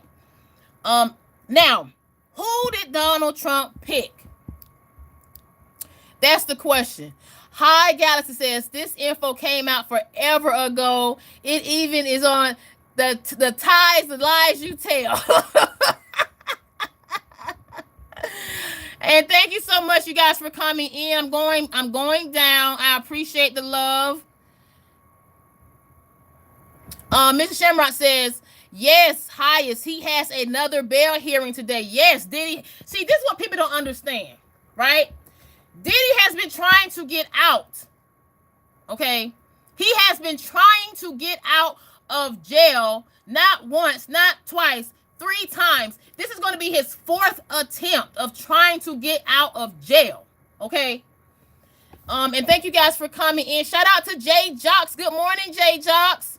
Look, I tried to hold on for you, Jay Jocks, because I didn't want to start so early where you don't come in, and then when you come in on the back end, okay? Hashtag no Diddy and hashtag no Matt Gaetz. Now, let's go down. In regards to Matt Gaetz stepping down, Donald Trump nominates this lady, Pamela Bondi. Pamela Bondi, okay? And please, you guys, I implore you, you tell me, oh, bye, Kuma boy. Bye. Thank you so much for coming in. I'm so late. Be safe, Kuma boy, and have a great day. And thank you for supporting this chat. If you guys would like to support this chat, share this live, hit the thumbs up. You can donate a super sticker if you would like to support. Mrs. Shamrock says, Narendra, I take nothing you say serious. Narendra, what is Narendra saying? Narendra says the oil bottles were a present from Sheikh from Dubai. Highest Galaxy says, Diddy has another bail meeting today. Yes, but it was not the court that decided to give him another chance at bail. It was a bail proposal made by Diddy were filthy. Highest, are you just coming in? Because Highest, I have been on Diddy, okay? Hashtag no Diddy, okay? Okay, I've been on this. What you're saying, I spoke about this, okay? I spoke about this. But before I continue, we're going to go back to Diddy in a minute. I want to finish in regards to Miss Pamela Bondi. She was nominated as the replacement of Matt Gaetz. I'm wondering why Donald Trump didn't nominate her first, because I could speculate why, but I'm gonna get into that in a minute. With her, she is from Florida, Tampa, Florida, and that's another thing I'm wondering. Why is Donald Trump getting all these people from Florida? Did you guys notice that? Like, when it comes down to some of these nominations, he's having, as far as in his administration, even now, and during the his first administration, he is getting a lot of people that is associated or affiliated with Florida. I wonder why. I'm just noticing that. Now, Donald Trump announced this late yesterday, November the 21st, of her nomination to be the replacement for Matt Gaetz. Okay, and we're going to talk about a little history about her and why I think she has a way more experience than Matt Gaetz. Top tier experience than Matt Gaetz. As a matter of fact, I think, I'm so serious when I say this, I really believe she should have been the one that Donald Trump hired on his current team. I'm serious with these cases in the present that he has going on. Let's talk about why I say that. She has nearly 20 years of experience of being a prosecutor herself, so she knows how the other side thinks, right? She served on Trump's administration in regards to opioid and drug abuse commission during his first term. She served as Florida's Attorney General for 8 years from 2011 to 2019. In 2006, she prosecuted a former Major League Baseball player by the name of Dwight Gooden for violating his probation in regards to what? Substance abuse. Okay? In 2007, okay, and we're talking about this lady right here who Donald Trump has nominated as a replacement of Matt Gaetz, who had to step down, okay? Because he should. Moving forward, with this new lady, her name is Pam Bondi, okay, in 2007, she prosecuted defendants in Martin Anderson's passing, and also she helped Donald Trump get acquitted January, okay, back in 2020. January 17th of 2020, she served as one of Donald Trump's defense attorneys during his first impeachment trial. So she's a big boss. I'm just being honest. Now there is controversy with her now. I will say that I'm going to be fair, okay, because I don't want Democrats coming for me. And I don't want some of these people coming from. I'm just going to be honest. Okay, yes, she does have some controversy, but who doesn't? Okay. With her, I'm going to continue to read.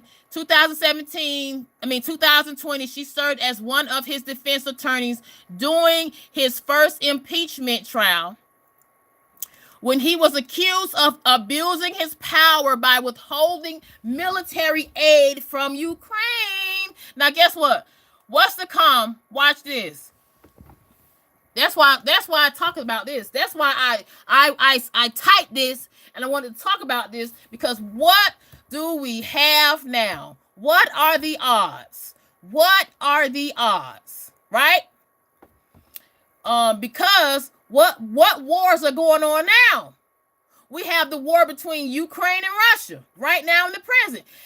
And she helped defend Donald Trump. She was on Donald Trump's defense attorney's team during his first impeachment trial when he was accused of abusing his power by withholding military aid from Ukraine to pressure Ukraine president, okay, to announce an investigation into a political rival, then former Vice President Joe Biden. Look at what's all going on.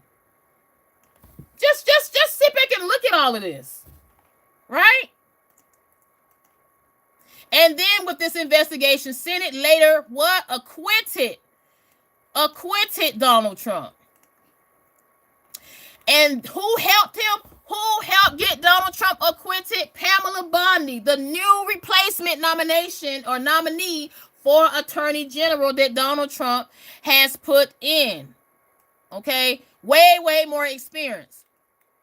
Also, with her, she does have experience with knowing what to say and how to say it when she goes on that television, okay? Because August 2018, she worked as a co-host for Fox News The Five and also appeared on Sean Hannity's Fox News show. So she knows how to she knows how to prosecute. She knows how to defend. She knows how she has experience dealing with opioid and drug abuse. Why? Because she had served as Donald Trump's with his administration the first time with opioid and drug abuse commission, right? She's been an attorney general for 8 years, right?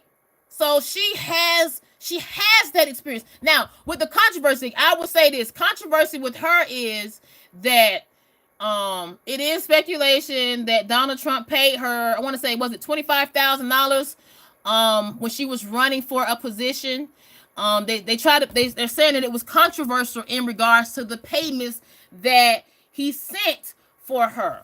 So I'm thinking maybe that was the reason he didn't nominate her the first time, but I'm not sure. But I'm glad it's anybody but Matt Gaetz. Okay. And this is the statement that Donald Trump released in regards to nominating Pamela Bondi as the replacement to Matt Gaetz. He says, I am proud to announce former Attorney General of the great state of Florida, Pam Bondi, as our next Attorney General of the United States. Trump said in a post, okay, on Truth Social, praising Bondi. He states, and I quote, for too long, the partisan Department of Justice has been, quote unquote, weaponized against me and other Republicans, but not anymore. Pam will refocus the Department of Justice to its intended purpose of fighting crime and making America safe again. Okay, I have known Pam for years. She is smart and tough and is an America First fighter who would do a terrific job as Attorney General. And this is the lady that we're talking about, okay? This is the person that is replacing, or not is, but that Donald Trump did replace as the nominee for Attorney General of the United States. Now, like I said, she has way more experience, paper-wise, right? Way more experience than this gentleman right here, Matt Gaetz. Way more experience. And I'm going to go back into the comments. Thank you guys for coming in. Now we're finna go back to Diddy.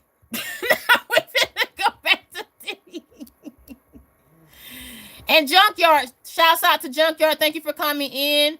Junkyard says, Graham, they all think there is a pot of gold at the end of the rainbow. Well, I'm just not reading this. SBM says, I said section. I don't know. This content seems borderline. No. We're not going to do that. But thank you so much for coming in, SBM. Rob says, love Trump. Rob Ryan says, gonna save us. Mrs. Shamrock says, Shannon, no, all respectful opinions are welcome here. Hate will be deleted. Okay? And thank you for saying that, Mrs. Shamrock. Narendra says, Junkyard, exactly my point. How can any of them be credible witnesses? And now we're going to go back to the Diddy. Let me get this Matt Gaetz off the screen. Let me get him off. Before I get him off, let me make sure I have everything. I said everything. Okay? And I'll say this before I get off the politics part as far as Matt Gaetz.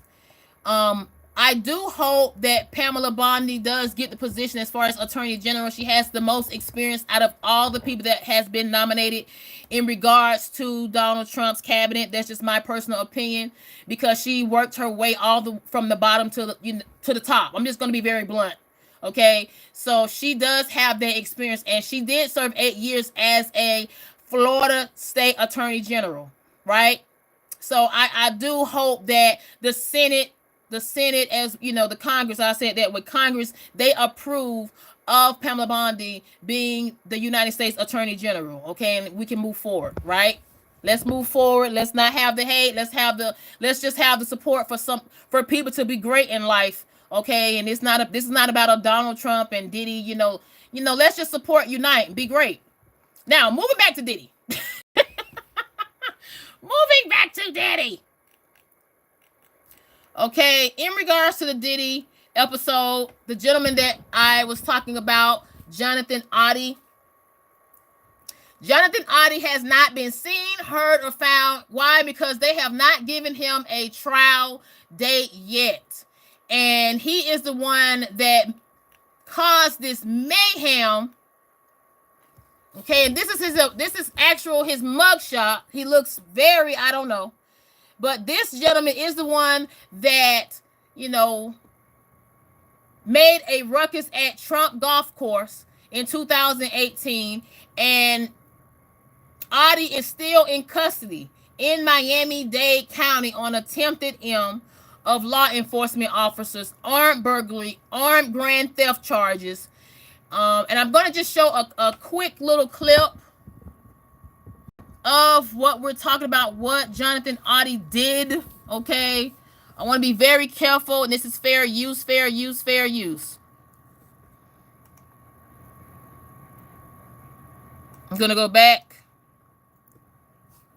As you can see, he's on the premises. He's covering the counter with the American flag. He's just causing a pure mess, covering things up, trying to cover the camera. He's doing all this mess, covering things up, and it's being fast forwarded. I mean, this is just astounding. Astounding. And I'm going to fast forward. Like, he literally broke into the Trump National Miami Hotel, right? This is all going on Trump premises in Florida back in 2018. Okay? So that is who this gentleman is about. This is what he's all about, right? This is him. This is the madness that has came about in regards to Jonathan Oddi. And please, ladies and gentlemen, hit that like button. We're talking about the Diddy. It's a lot. It is a lot. And give me one moment because I want to make sure I have my stuff together. Please don't be mad at me, because I wanted to actually show. Please don't be mad at me. I wanted to actually show Diddy's sons and connections.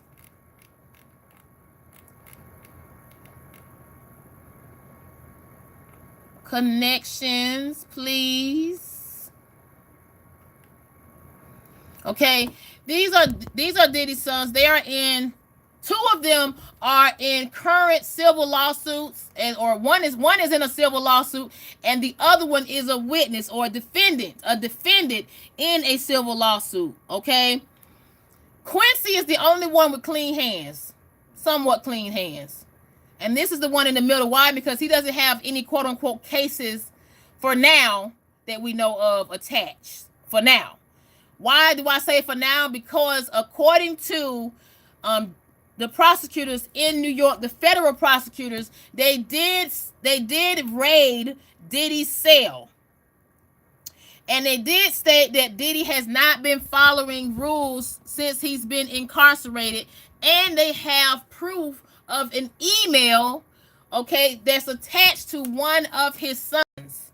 But they did not want to show which one it is. They had it blacked out. So that is why I say Quincy for now has clean hands, because he could be the one that the prosecutors are saying Diddy has an email attached to. Okay, so, but give me one moment. I was trying to actually find, if I don't find it, let me see something. If I do not find it, I will be coming back today, because like I stated, Diddy's trial request to get out is at 2 p.m. today Eastern time. And that would be the day, and that would be the time. If I was this guy, I would be worried. I would be worried. Because a part of the plea, give me one moment. A part of the plea deal, Diddy's team, they are basically stating that Diddy will be living in the mansion in Miami, Florida until May the 5th, if he's bonded out. Okay, and he will actually, live there. He will actually have he will only have certain people that can come see him on a list, a visitor list. Okay, so that's just some of it. Now, when it comes down to the prosecutors, right here, they're saying Diddy has been doing Diddy accents in jail. Okay, they said that he's been trying to corrupt and influence witnesses' testimonies and taint the jury pool. has continued to attempt to obstruct the federal government's investigation, and the new allegations were revealed in court filing, okay, Friday. So these are things that the prosecutors are coming against Diddy right now at this point. And this is what's going to be, quote unquote, they're going to be looking at certain things on why Diddy should not be given bond at today, okay? They're going to be mentioning these things. However, they also discuss how they have reviewed recorded calls, okay, from the Metropolitan Detention Center. And they said Diddy used telephone accounts of at least 8 inmates and allegedly evade monitoring. They said Diddy paid these 8 inmates, okay, and this is a violation. He paid 8 inmates to use their phone accounts. He used 3-way calls to reach certain individuals not on an approved contact list. Right? And this is non-authorized. This is a non-authorized third-party system to send hundreds. This is what they're saying they have records of since Diddy been in there since September the 17th. They said they have hundreds of text messages to dozens of individuals. They say Diddy orchestrated social media campaigns. In his own words, so much to the point, he put his own family to do this publicly in efforts to make him appear as if he is innocent, as if he's a family man, right? And they said Diddy has made efforts to publicly leak materials he views as simple to his case and contacted personally witnesses through third parties. They say Diddy has sought to relay messages to the public through his family members. And they use the example, and I think this was kind of low, kind of cold, my opinion, kind of cold. They use this example when his family posted a video of his children celebrating Diddy's birthday back on November the 4th. I think that's Diddy's birthday, November the 4th. Prosecutors also suggested in filing that because Diddy is not able to follow the rules within federal custody of Metropolitan Detention Center, they suggest he wouldn't follow the rules if he was awarded bail. Okay? Now, how is this come to? Now, that's what I was trying to find with Ray J, because I spoke about Ray J. Yes. Ray J, we're going to have to talk about Ray J because in a clip,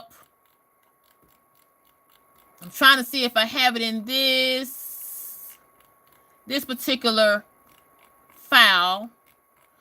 Ray J actually did a recent interview, okay, in regards to the response he got in an altercation with Diddy's sons, and where they stand now.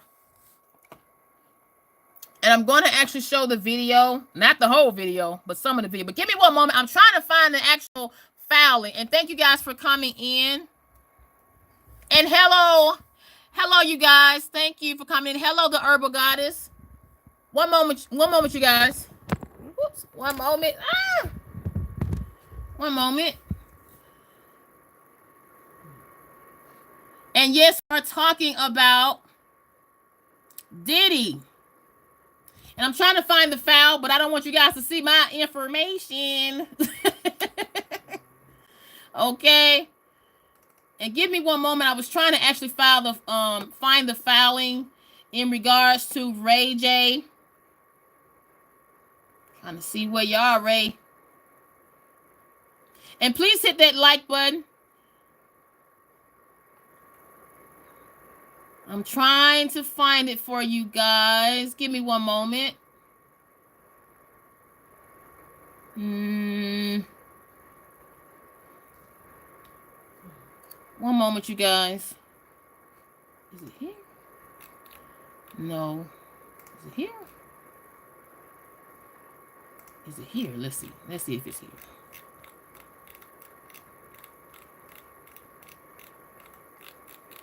Let's see if it's here. Okay, this is what I'm going to do. And thank you guys. Please hold on. I'm coming in a minute. I'm sorry. Cause I'm looking for Ray J.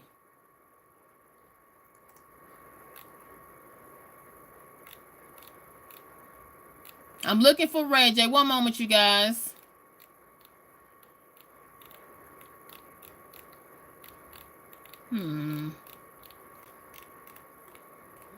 Looking for Ray J. One moment.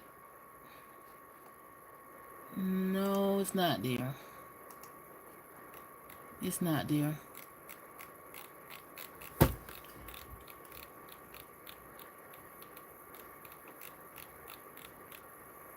I'm going to look at the comments. I'm going to stroll down. Thank you guys for coming in. Where is it? Results, no.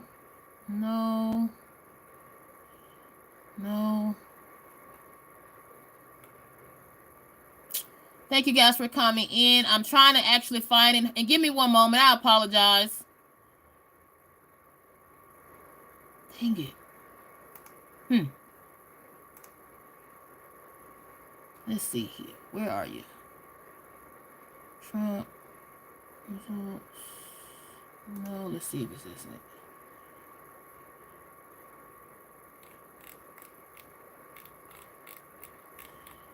Thank you, you guys. And like I stated, I will be coming back. I will be coming back because today is the day they are supposed to be making a decision on Diddy. On if Diddy's going to get released. I'm just going to wing it because I was trying to find Reggie, but Reggie said he don't want to be found. Okay. Reggie said he don't want to be. He doesn't want to be. Reggie said, leave me alone. Yes, Charlie Man says, like the live as we're continuing to give you great updates on the latest news. Yes, thank you so much. Teresa says he has changed your face plastic surgery money. Who has changed your face plastic surgery money? Moving forward. Because I'm just coming into the chat, you guys. I apologize. Now, I will say this particular gentleman, Tony Busby, he never goes away. Tony Busby. And thank you so much, Kelly, for liking and sharing. Thank you so much, Kelly. Now, this particular attorney right here, Tony Busby, he has been in headlines ever since October the 1st when he did this particular press conference stating that he's currently representing 122 accusers against Diddy. Okay, with this particular gentleman that we're talking about, how is he coming into play in the recent?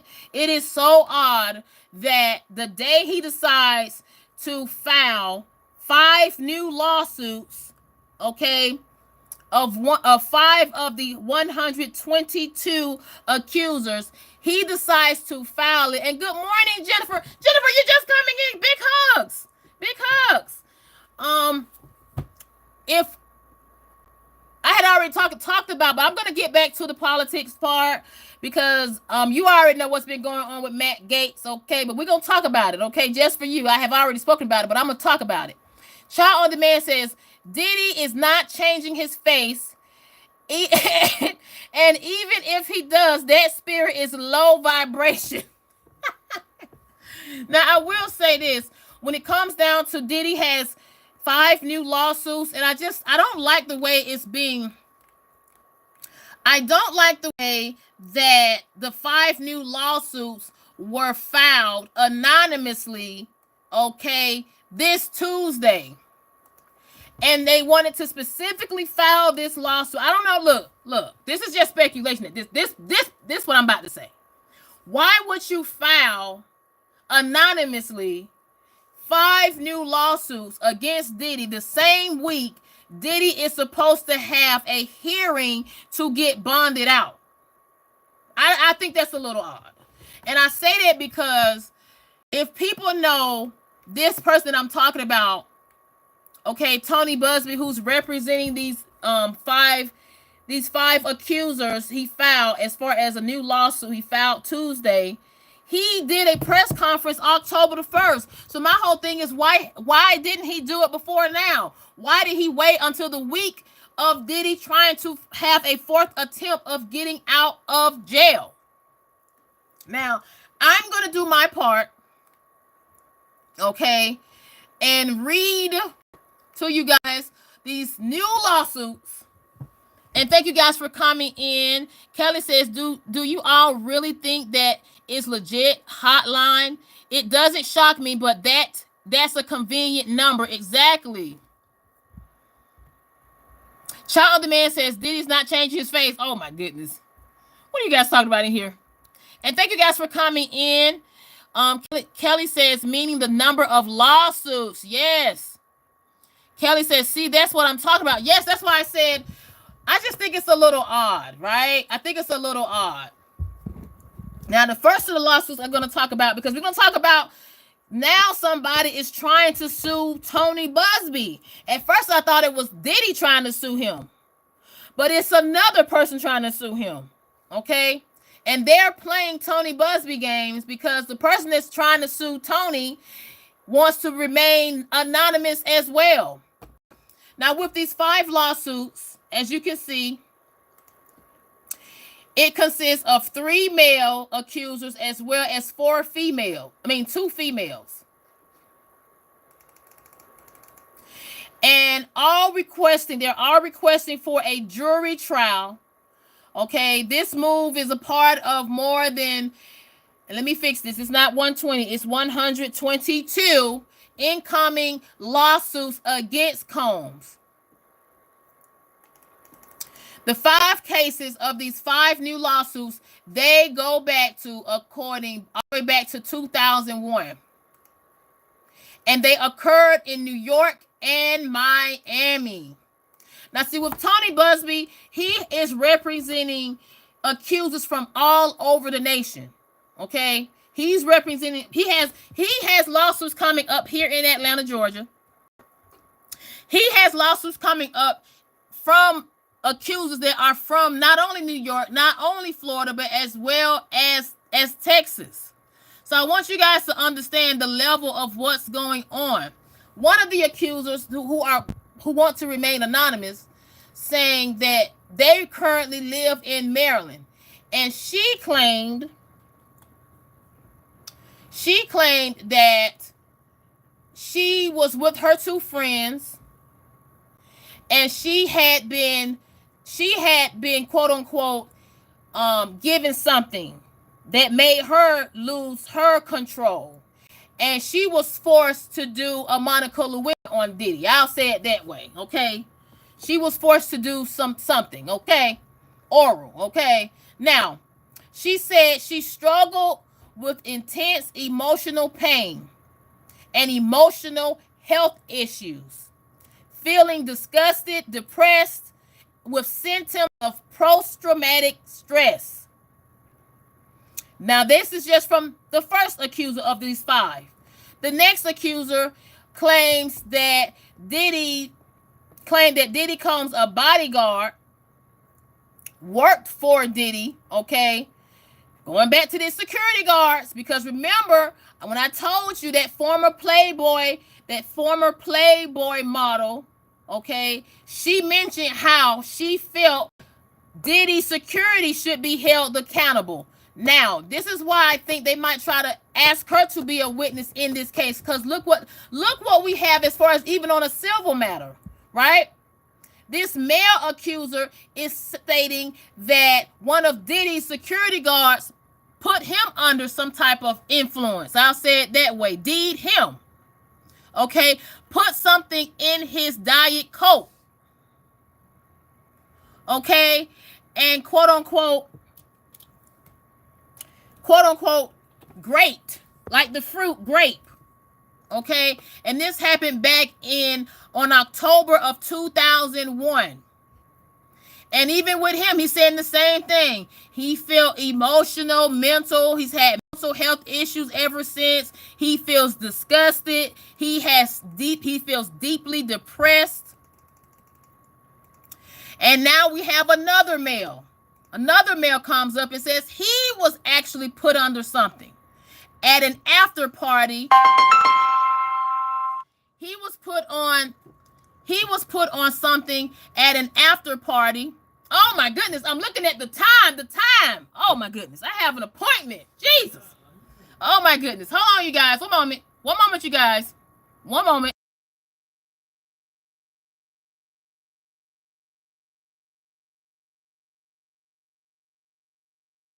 I'm sorry, guys. One moment. I'm not going to end this live. Okay, for those who don't know, I do have a life outside of this, okay? Because I know people in the chat been trying me. But one moment, give me one moment. I'm not leaving this live. I'm not. I refuse. In the name, okay, in the name of child, the man, Mrs. Shamrock, okay? In the name, I'm not going to do it. Give me one moment. In the name of Narendra, in the name of everybody, Jennifer, especially Jennifer, I'm not going to leave this live. Give me one moment. I got to deal with this call. Give me one moment.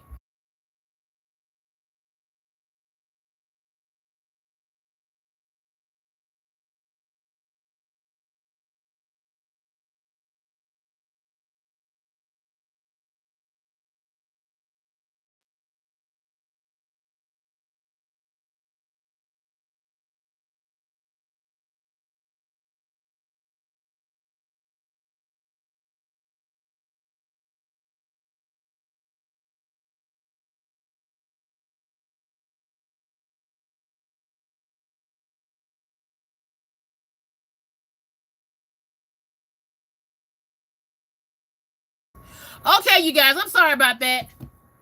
I'm not going to leave, okay?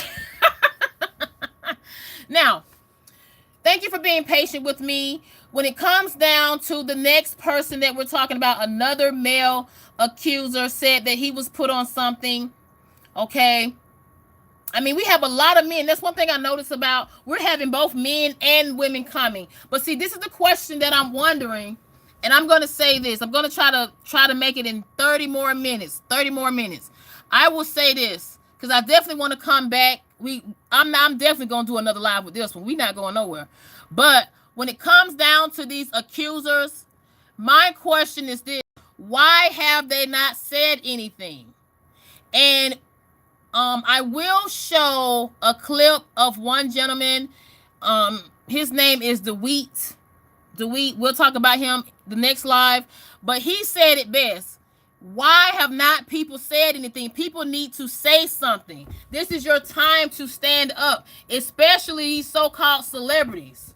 Especially so-called celebrities that do have the money, that do have the power, right? So now with these people that are coming up with these lawsuits, they are doing civil lawsuits. Another male accuser was deed at an after party in Miami in 2022. He alleged that he woke up. Okay, he woke up to grape. Okay, to Diddy doing some grapes. Okay, I want to get into it. I got to go back and do a little review on this, but there are quote unquote 3 male accusers, 2 female accusers, and with these lawsuits, these 5 new lawsuits, they are all civil. Now, fast forward, this particular gentleman, okay, that is representing 122 accusers that are all against Diddy, and none of them, and that's one thing I can say, none of these accusers that are being represented by this attorney named Tony Busby from Atlanta, Texas, not Atlanta, Georgia, none of them has went forward as far as filing a federal charge against Diddy. They're all civil, and all of them, okay, go all the way back to 1991. Now, with these 5 new lawsuits that has been officially filed, okay, that he's representing, they go all the way back to 2001. But if you guys can remember, I did do a live talking about this gentleman, this particular attorney. He does represent an accuser that goes all the way back to allegedly the year of 1991. Now, in regards to Tony Busby, he had a lawsuit. You can't make this up. All of this happened this week. He had a lawsuit Monday filed against him. And then on Tuesday, he goes and files 5 lawsuits against Diddy on a civil basis. You can't make this up. So Monday, an anonymous male celebrity, and I'm wondering who this male celebrity is, because at first I thought it was Diddy. But it can't be Diddy, because according to this filing, the victim says that Tony Busby is using him for an extortion scheme, and says that Busby has characterized him as having been friends with Mr. Combs, based on the fact that the two often attended similar events. And see, I'm wondering, whoever this male rapper is, I'm wondering, is it somebody that was seen more than once? And is it somebody that is on, camera or film doing something with some people at a Diddy party? And is that the reason that this particular male celebrity, filed a lawsuit against Tony Busby? Because they don't want anything to come out, right?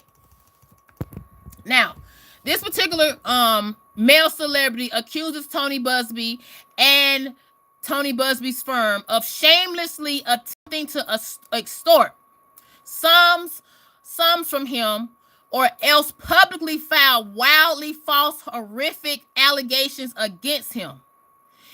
They also claim that Busby's firm is trying to capitalize off explosive allegations against Sean Combs, also known as Diddy, by roping in public figures who have been acquainted with Diddy.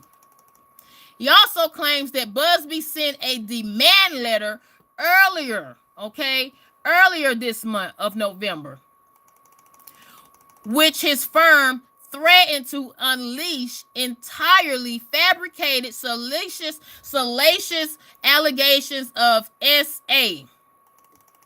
Okay, and I'm going to stroll down because I don't want, I'm trying to be careful.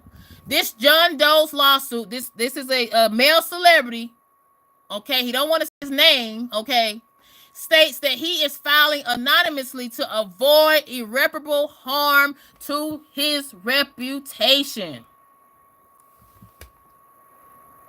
Now, what did Tony Busby do in response to that? He releases a statement. He releases a statement and says, "I've been sued in Los Angeles in a last-ditch attempt to stop me from revealing names in public lawsuits. It won't work. The irony.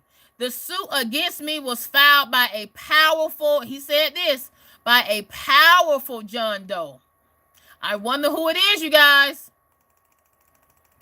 And Tony Busby says, here's my full statement. This is what he says. "Here's the deal. The case filed against my firm is not only without legal merit, it is laughable. Here is why. On behalf of 2 clients who alleged SA, we sent a standard demand letter to a New York lawyer that we know represents an alleged perpetrator and potential defendant. The letters were sent seeking a confidential mediation in lieu of filing a lawsuit.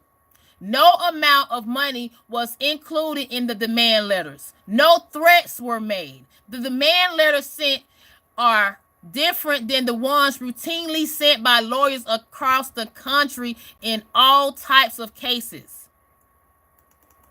It is obvious that the frivolous lawsuit filed against my firm is an aggressive attempt to intimidate or silence me and ultimately my clients.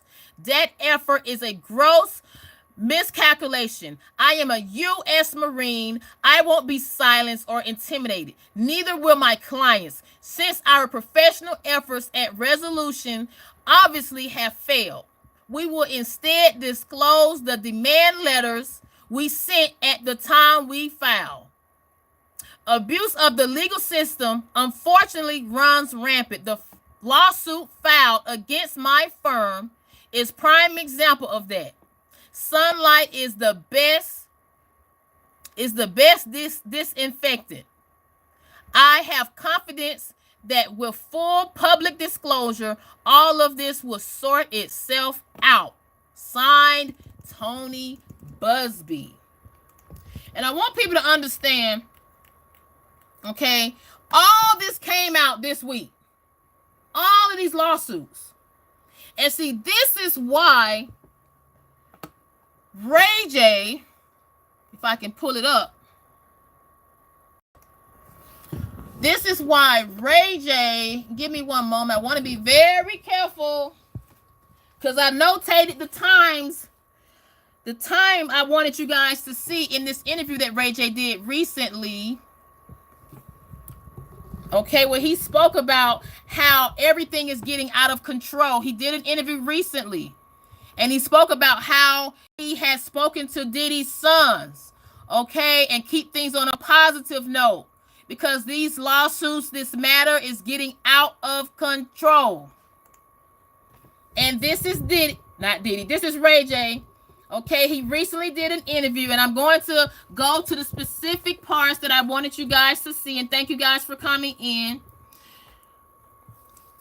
Let me get to the specific parts. The specific part, you guys. Thank you so much for coming in. What? Oh, okay, here you go. I'm sorry. Sorry about that. One moment, you guys.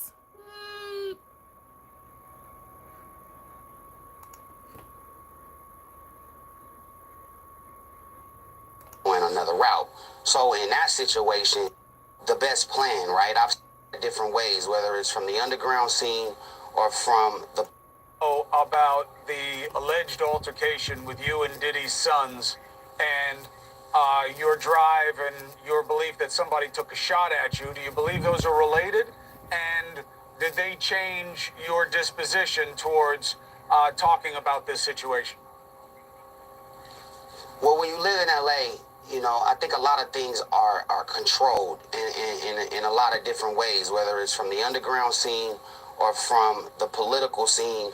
But what I do know is that the people that did that to me, you know, trying to work out something when you know who it is always the best plan, right? I've seen a lot of violence happen just because certain people wouldn't sit down and figure out, you know, what can happen in a positive way. As Diddy's sons, yeah, it's been a lot. And I think at this point, you know, we had to all sit down and we had to really figure out what this looks like and what we should do moving forward. And so we've worked out our differences. And I think that when we talked in the beginning, you know, creating these mentorship programs and creating something. That is all I can show with Ray J, because I don't know what Ray J got going on, but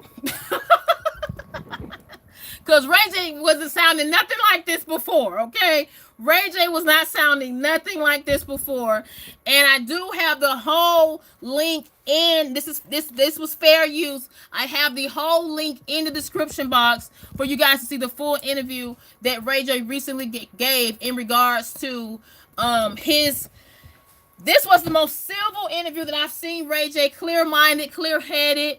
He was very suited up, you know, very professional. Cause, and I noticed he was very careful with his words. It seemed as if he was, he rehearsed what he said to be very careful and mindful, because he stated it best in this interview that everything is getting out of control. But one thing that I do respect about him is that he did say, and I quote, that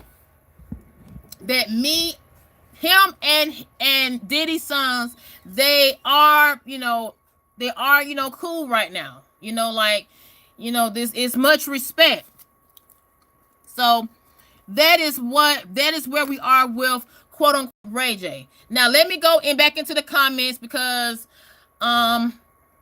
Jennifer says, now no, however, there are people you don't want to mess with. So many people play several sides of the fence. And that is why I think Ray J is trying to be very careful with his words, because if you guys know, Ray J, he got in an altercation with Diddy's sons, okay, during the Halloween party. Then after that, he did an interview with the Pastor Jamal. He mentioned how, you know, he went through had a mental breakdown, as we'll say that way. I don't want to get too much in detail. He had a mental breakdown. And also after that, you know, he goes on, well, before that, he says how somebody tried to actually pop him, okay, recently. So this is why he's just trying to, you know, make sure now with all this going on his end, because he's, as quote unquote his word, he feels he said too much. Now he's trying to, you know, have a better light on things, because he doesn't want it to go that negative route. Does that make sense? He doesn't want it to go that negative route, because it could go a whole nother way. And based off the clip that I just showed you guys, when it comes down to Ray J, he is trying to keep it copacetic because of things that he has personally experienced from, you know, this Diddy indictment, from, you know, the media, the public itself, you know. So that's why he wants to keep everything mutual, everything copacetic, because that's the last thing that himself he needs, as well as Diddy's children and his sons. They don't need any more mess. I'll say it that way. Jennifer says, street wars are awful. Yes, they are. And I would say this. Tarenta says backpedaling. You know what? I didn't want to say it, Tarita. I didn't want to say it, but that's what it sounds like. I didn't want to say it. And thank you guys for coming in. Narendra says, hit the like and subscribe. Yes, please hit that like button and subscribe. Now, I will say this. I'm going to come back today and talk more about this Diddy mayhem that's going on. And let me make sure, because I was trying to actually, I wanted to show Ray J. I wanted to show Ray J. I really did. Now, one of the people that I want to make sure has also made headlines is this particular pastor right here, Pastor T.D. Jakes. As you can see, they're trying to insinuate T.D. Jakes had some type of other relationship with Diddy. Okay. And they're wondering why T.D. Jakes is not saying anything. Right? Why he's not saying anything? Why Ellen DeGeneres is not saying anything? A lot of these celebrities are not saying anything. Specifically Ellen DeGeneres, because Ellen DeGeneres invited Diddy to her show that she had called the Ellen DeGeneres Show. Diddy was on her show 17 times. But it's kind of odd. She didn't mind inviting him 17 times, but she has nothing to say about Diddy now. Nothing to say. And that's one thing I can say I can respect. You know, I do feel, yes, like Tarita said, Ray J does sound like he's backpedaling. He does sound like he's backpedaling. But like I will say, at least talking. Because you have a lot of people not even saying anything. I think that's worse. But you are right. Ray J is just, I don't know. I think Ray J just need to kind of fall back now. I think he's done enough talking. Maybe he needs to do like Ellen DeGeneres, T.D. Jakes, and all these other people, just fall back and be quiet now. Because in regards to Ray J, he has said a lot. He's said a lot. He's done a lot. And now it's time to just, as they say, be quiet. be quiet. And thank you guys for coming in. I wanted to try to find Ray J. Oh, what are y'all? I found him. So So this is the infamous party that Ray J attended, and look who was there. You had Chris Brown, you had Ray J, you had Diddy's sons. They were also there. You had Mario the singer. You had Ty Dolla. He was in his costume. This is Ty Dolla. You had Amber Rose, who they say allegedly is whatever. She was there. She was there at the altercation in the parking lot garage when this whole altercation between Diddy's sons and Ray J, right? So this is a lot of things that's been going on, and I want to actually play. And one moment, I know you guys might hear. Hold on, one moment, you guys.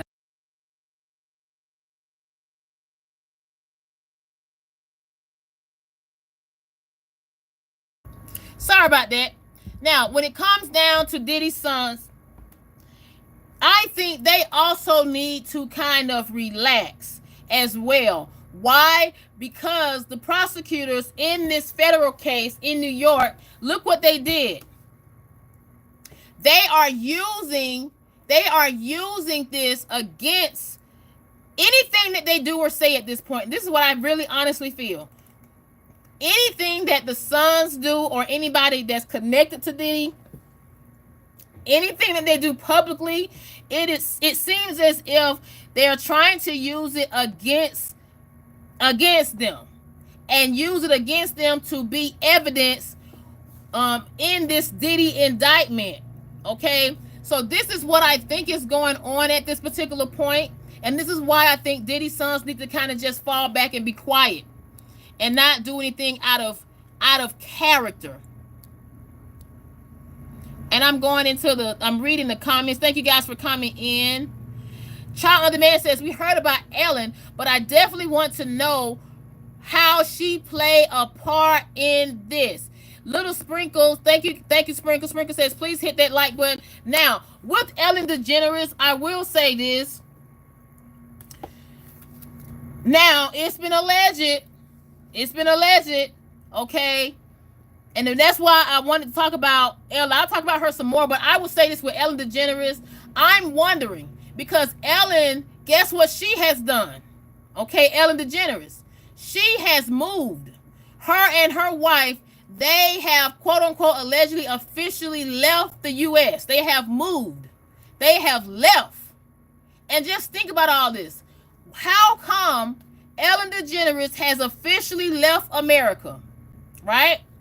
And then now you have all this coming up here going on. You have the Diddy indictment.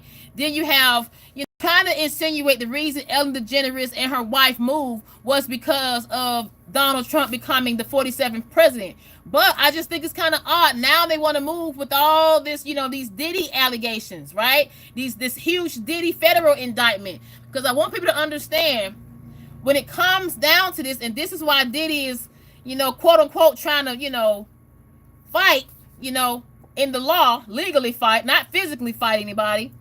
Because if he's found guilty of all these federal indictment charges, then that gives more of the doors to open up to do what?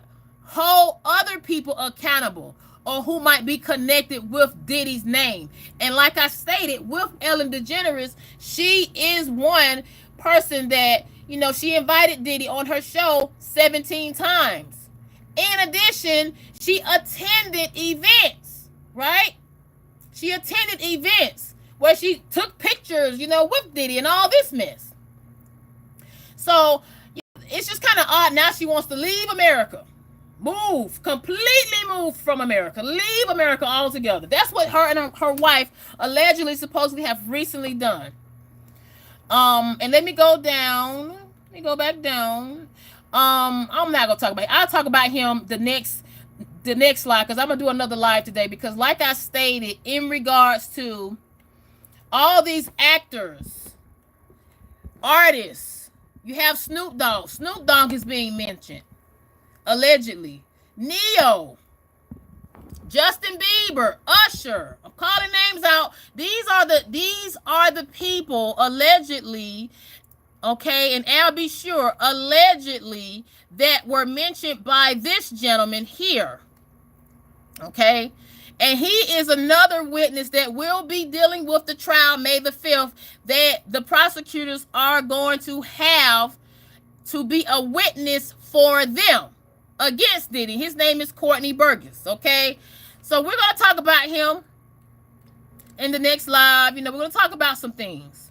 We are. Now, I wanted to show this particular attorney right here. She is part of Diddy's dream team, as what they say, dream team. She is the daughter of Mark Gregos. Okay?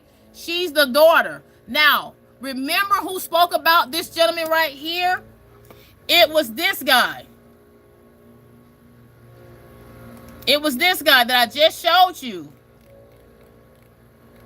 This guy. Okay, he spoke about Mark Gregos. He said Mark Gregos was Diddy's former attorney in the past. Okay, he mentioned how Mark Gregos actually allegedly, supposedly, because we got to be honest, these are allegations that Jonathan Oddi spoke about. Okay, when he was being interviewed by a detective after the crime that he committed on Donald Trump property in Florida. Okay, with Mark Gregos, I want to make sure I want to read. He said Mark Gregos had the FBI. He's mentioned all this. He said Mark Gregos worked with the FBI. Okay, and he's mentioning how Mark Gregos had something not only on him, but also on Donald Trump. These are just accusations. And I wanted to actually mention that because look who is currently on Diddy's dream team. Mark Gregos' daughter, Tiny Gregos. She is on the dream team to represent Diddy now in this current federal indictment. And this is why I think at this point, we have not seen. Okay, I'm not trying to put it out there. Okay, I don't know what's going on with Jonathan Oddi, but we have not literally seen him per se, right? We haven't seen him because he's supposed to be getting a trial date, but he hadn't gotten a trial date, okay, yet. He's been locked up in Miami-Dade County custody since 2018, ever since he made these somewhat false accusations, okay, and scenarios, okay. I'm just going to say that to cover myself against the people that I spoke about in this live. And the reason I'm trying to cover myself because I don't want anybody from this particular circle that you see Diddy's dream team to come for me. And thank you guys for coming in. Jennifer says Amber Rose is a Saint. She openly spoke about it on her YouTube channel. Really? So I wonder who else, and is that something else in common with people being intertwined? And I'm glad you spoke about that, Jennifer, because this particular gentleman, I hate showing him, but this particular gentleman that I spoke about earlier today, he tried to insinuate that Diddy is part of the alleged Illuminati, allegedly, okay? This is what he's saying, right? So, you can do with what you have with that particular, this is all what he's saying, okay? I just want to be careful with my words.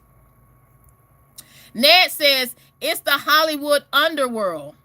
Narita says, they're quiet because they're doing research, checking for those tapes before they say anything. And you know what, Tarita, I will say this, some people have already seen these tapes, right? But has it been, look, when is it going to come to us? When is it going to come? When the tape's going to come to us? And I also want to say this, when it comes down to Jonathan Oddi, he did state that was one of the reasons, allegedly, Diddy paid him $4.5 million to keep his mouth quiet. Okay? Because he stated he allegedly has, tapes. Okay? Tapes. Child of the Man says, I wonder if Ellen and Kuchar are neighbors now. Whoa. And thank you guys for coming in. Thank you guys for coming in. Now, oh, yes, I 0326, shout out to you. I am very passionate. Anybody who comes on this platform knows that I'm a very passionate person. I love what I do. I get very passionate and when I speak on things. So that is why I'm doing that. Now, I will say this. Yes, thank you so much, Norman. Norman says, keep up the good work. Thank you. Thank you, thank you, thank you. I appreciate that. And also, I would say this. Thank you guys for coming in. I will talk some more about a little bit our review, because shout out to Jennifer, because you came in. I know some people came in, on the back end. If you missed out on the political side that I spoke about when it came down to Donald Trump, okay. As you may know, Donald Trump did announce a replacement for Matt Gaetz, okay? Announced a replacement for Matt Gaetz. And because all of the speculations that had been, people been talking about Matt Gaetz as far as investigations, Matt Gaetz has had not one but two investigations. And the last investigation was quote unquote closed because Donald Trump had nominated him to be an attorney general. And when he nominated him to be attorney general, that's when Matt Gaetz hurried up and stepped down from his position as House representative. And once he stepped down from his House of Representative position that he had, that is when, as you can see, his resignation effectively ended the investigation. And the investigation that I'm talking about allegedly was a report on his misconduct, illicit use, and accepted improper gifts, and sought obstruct government investigations of his own conduct, of his conduct.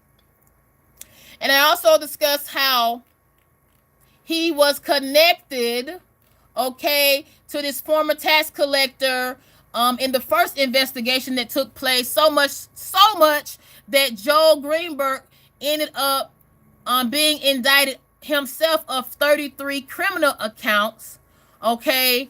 And as part of this federal agreement with the federal prosecutors, he did make an agreement to cooperate, okay?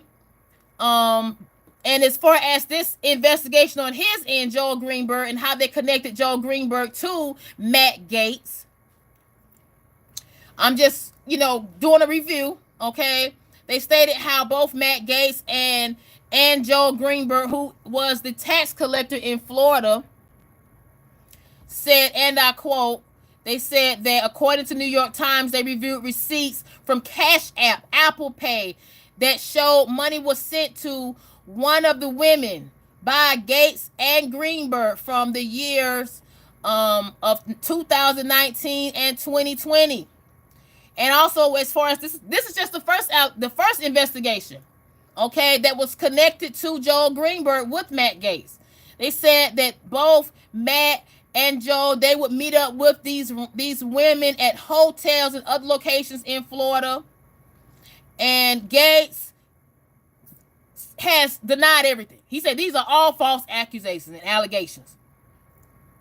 Now, he has been part of the House of Representatives, okay, himself since the year of 2016, and has been re-elected twice, okay? So that's just to give you guys kind of a brief on Matt Gaetz. Now, as far as the new set of allegations, because with Joel Greenberg, when he cooperated with the Justice Department, he ended up not only losing his wife, because his wife ended up getting a divorce the same year that he ended up getting convicted. So now he is in prison for 11 years. He was sentenced in 2022. This is the same year his wife divorced him. So he lost a lot. He lost a lot. And where did that leave Matt? They ended up, dropping the quote unquote investigation that connected Matt Gaetz to this gentleman right here. Okay. They ended up dropping the investigation that connected it to him. And, Matt just going about his business. He went about his business. Now, I also want to say during this time, Matt Gaetz had been seeing another woman that was a girlfriend. She allegedly cooperated with authorities as far as how the funds was mishandled, allegedly funds, quote unquote. Matt gets away with all of this. He gets out of all of this, okay, and moves forward with a new life, new woman. So much to the point, around the same time of this, I want to say 2021 or 2022, Matt Gaetz ends up marrying another woman. Okay, so I'm saying all that to say he gets, he goes and lives, fresh slate, as they say.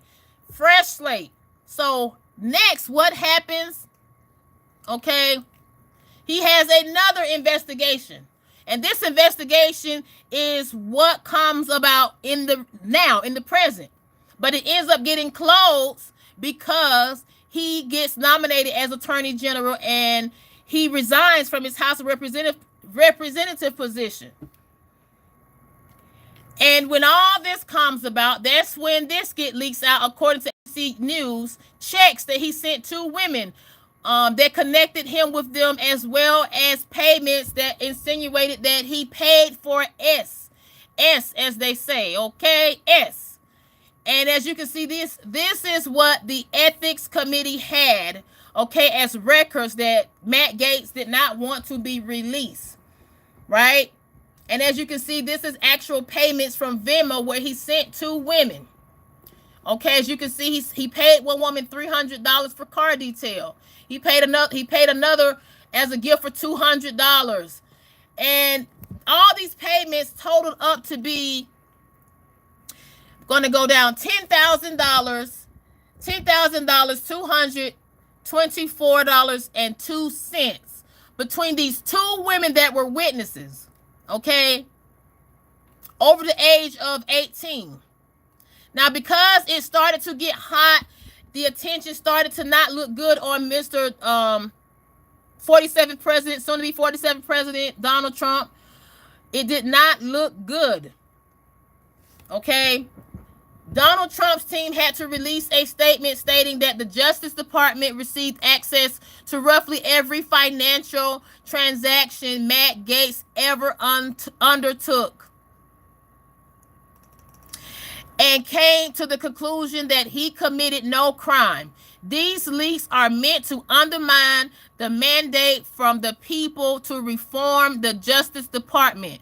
These are baseless allegations intended to derail the second Trump administration. Now, this was the actual quote-unquote statement Donald Trump's camp, put out when they start getting pressure on why Donald Trump nominated Matt Gaetz to be the Attorney General. It started to be pressure, okay? And I guess the kitchen got too hot, as they say. Why? Because Matt Gaetz ended up withdrawing his bid for Attorney General yesterday. And he released his statement. He released his statement and said, I had excellent meetings with senators yesterday. I appreciated their thoughtful feedback. Okay, so as you can see, just with this statement alone, Matt is saying that the House of Senate got on him. Okay, he was getting pressure. Okay, you know how your parent tell and you do it, and they put you in the corner. This is what the Senate was doing to Matt Gaetz. Put him in the corner. Okay, and they was about to put. By the way, everything was going within this 1 week. They was about to put Donald Trump in the corner in a minute. So Matt Gaetz released his statement to withdraw. And he said, I appreciate their thoughtful feedback, the senators' feedback, and the incredible support of so many. While the momentum was strong, it is clear that my confirmation was unfairly becoming a distraction. You think? You think, Matt? Okay. And further on, he says, I remain committed to see Donald Trump is the most successful president in history. I will forever be honored that President Trump nominated me to lead the Department of Justice, and I'm certain he will save America. Now, Donald Trump, in response to that, all this is going on. All of this is going on this week. This is just wow, right? Donald Trump releases a statement saying, I greatly appreciate the recent efforts of Matt Gaetz in seeking approval to be Attorney General. He was doing very well, but at the same time did not want to be a distraction for the administration, for which he has much respect. Matt has a wonderful future, and I look forward to watching all of the great things he will do. And the person that they ended up replacing Matt Gaetz, who Donald Trump should have nominated the first time, was is Pamela Bondi. She is the current nomination for the Attorney General. I think this was a great decision. Why? Let's talk about it. She is from Florida, okay? I'm just giving you a background. But that's not why I think she makes a great candidate. Not because of the state she's from, okay? I mentioned the reason she's from Florida because I'm noticing a lot of people that he has nominated are they're connected somehow to Florida. That's why I mentioned that. Donald Trump announced late yesterday, November 21st, that she the nomination. And with her, she was a prosecutor for nearly 20 years in Florida. Served on Donald Trump's administration, the first term, under the Opioid and Drug Abuse Commission. She served as Florida's Attorney General for 8 years, from 2011 to 2019. In 2006, she has prosecuted former Major League Baseball player Dwight Gooden for violating his probation for what? Substance abuse. In 2007, she has also prosecuted defendants in Martin Anderson's passing. Also, she even helped Donald Trump get acquitted. January 17, 2020, she served as one of Donald Trump's defense attorneys during his first impeachment trial, when he was accused of abusing his power by withholding military aid from Ukraine to pressure the Ukraine president. Okay. Now, fast forward. During this time, Senate later acquitted Donald Trump. August 2018. Now, this is also to show not only does she have experience as far as being, on the legal aspect, right? She also has experience on knowing how to present herself and how to deal with the media, okay? Because it says August 2018, she worked as a co-host for Fox News, The Five, and also appeared on Sean Hannity's Fox News show. So this is just kind of giving you a background of the Attorney General new nominee, Pamela Bondi. Okay, this is the person that Donald Trump nominated in the replacement of Matt Gaetz, okay, who they say looks like Jack Nicholson. Okay, they said that in the comments, not me. And thank you guys for coming in. The Ranger says, breaking news. Diddy just released a statement that Kamala was with him in... Narendra, you're not right. You are not right. Narendra is not right. And thank you guys for coming in. I appreciate it. Child the Man says, yes, because Kuchar and Allen are planning to move across the pond. Very interesting. Now, I will say this. I will come back later on today, you guys. I appreciate it so much for you guys coming into this live. And I want to actually, let me go back and make sure I spoke on everything that I said I was going to speak on today. Okay. Now, I will say this. I will come back either later on today because keep in mind, you guys, Diddy is having a hearing that starts at 2 p.m. today, Eastern Time, here in America. This will be his fourth attempt to get out, okay, to get out of jail, okay, since he's incarcerated since September the 17th. And I want to thank you guys for all coming in. And shout out to Narendra, shout out to Child on the Man, shout out to Little Sprinkle, shout out to Kuma Boy, shout out to, okay, not a cult. What are you saying? The only thing that can save Diddy would be cooperating to bring down people higher up than him. Protective custody maybe. Whoa. Shout out to, like I stated, shout on the man, Kelly Land. Shout out to Rita. Shout out to Ned. Shout out to Jennifer Pomeroy. Thank you so much for coming in. Thank you so much for coming in. I'm going up. Thank you so much, Inner Beauty Blessings Lifestyle. Thank you so much for coming in. Thank you so much for coming in, Susan. Thank you so much for coming in, Tuss. Shout out to BAH. Shout out to, I'm going up in the live. Thank you so much, you guys, for coming in. Mrs. Shamrock. Shout out to Joe Black. Shout out to the Herbal Goddess. Shout out to Tarzan. Shout out to everybody who came in this live. Thank you so much for coming in. Thank you so much for coming in. Kelly says, like your show, first time catching you. I will be back. And I appreciate it, Kelly. Thank you so much. We got to give you applause. Thank you so much. And if you guys don't know, I always end the lives on a positive note, positive motivation. And also especially shout out to Achi. Shout out to the Green Vegan. I always end on a positive note.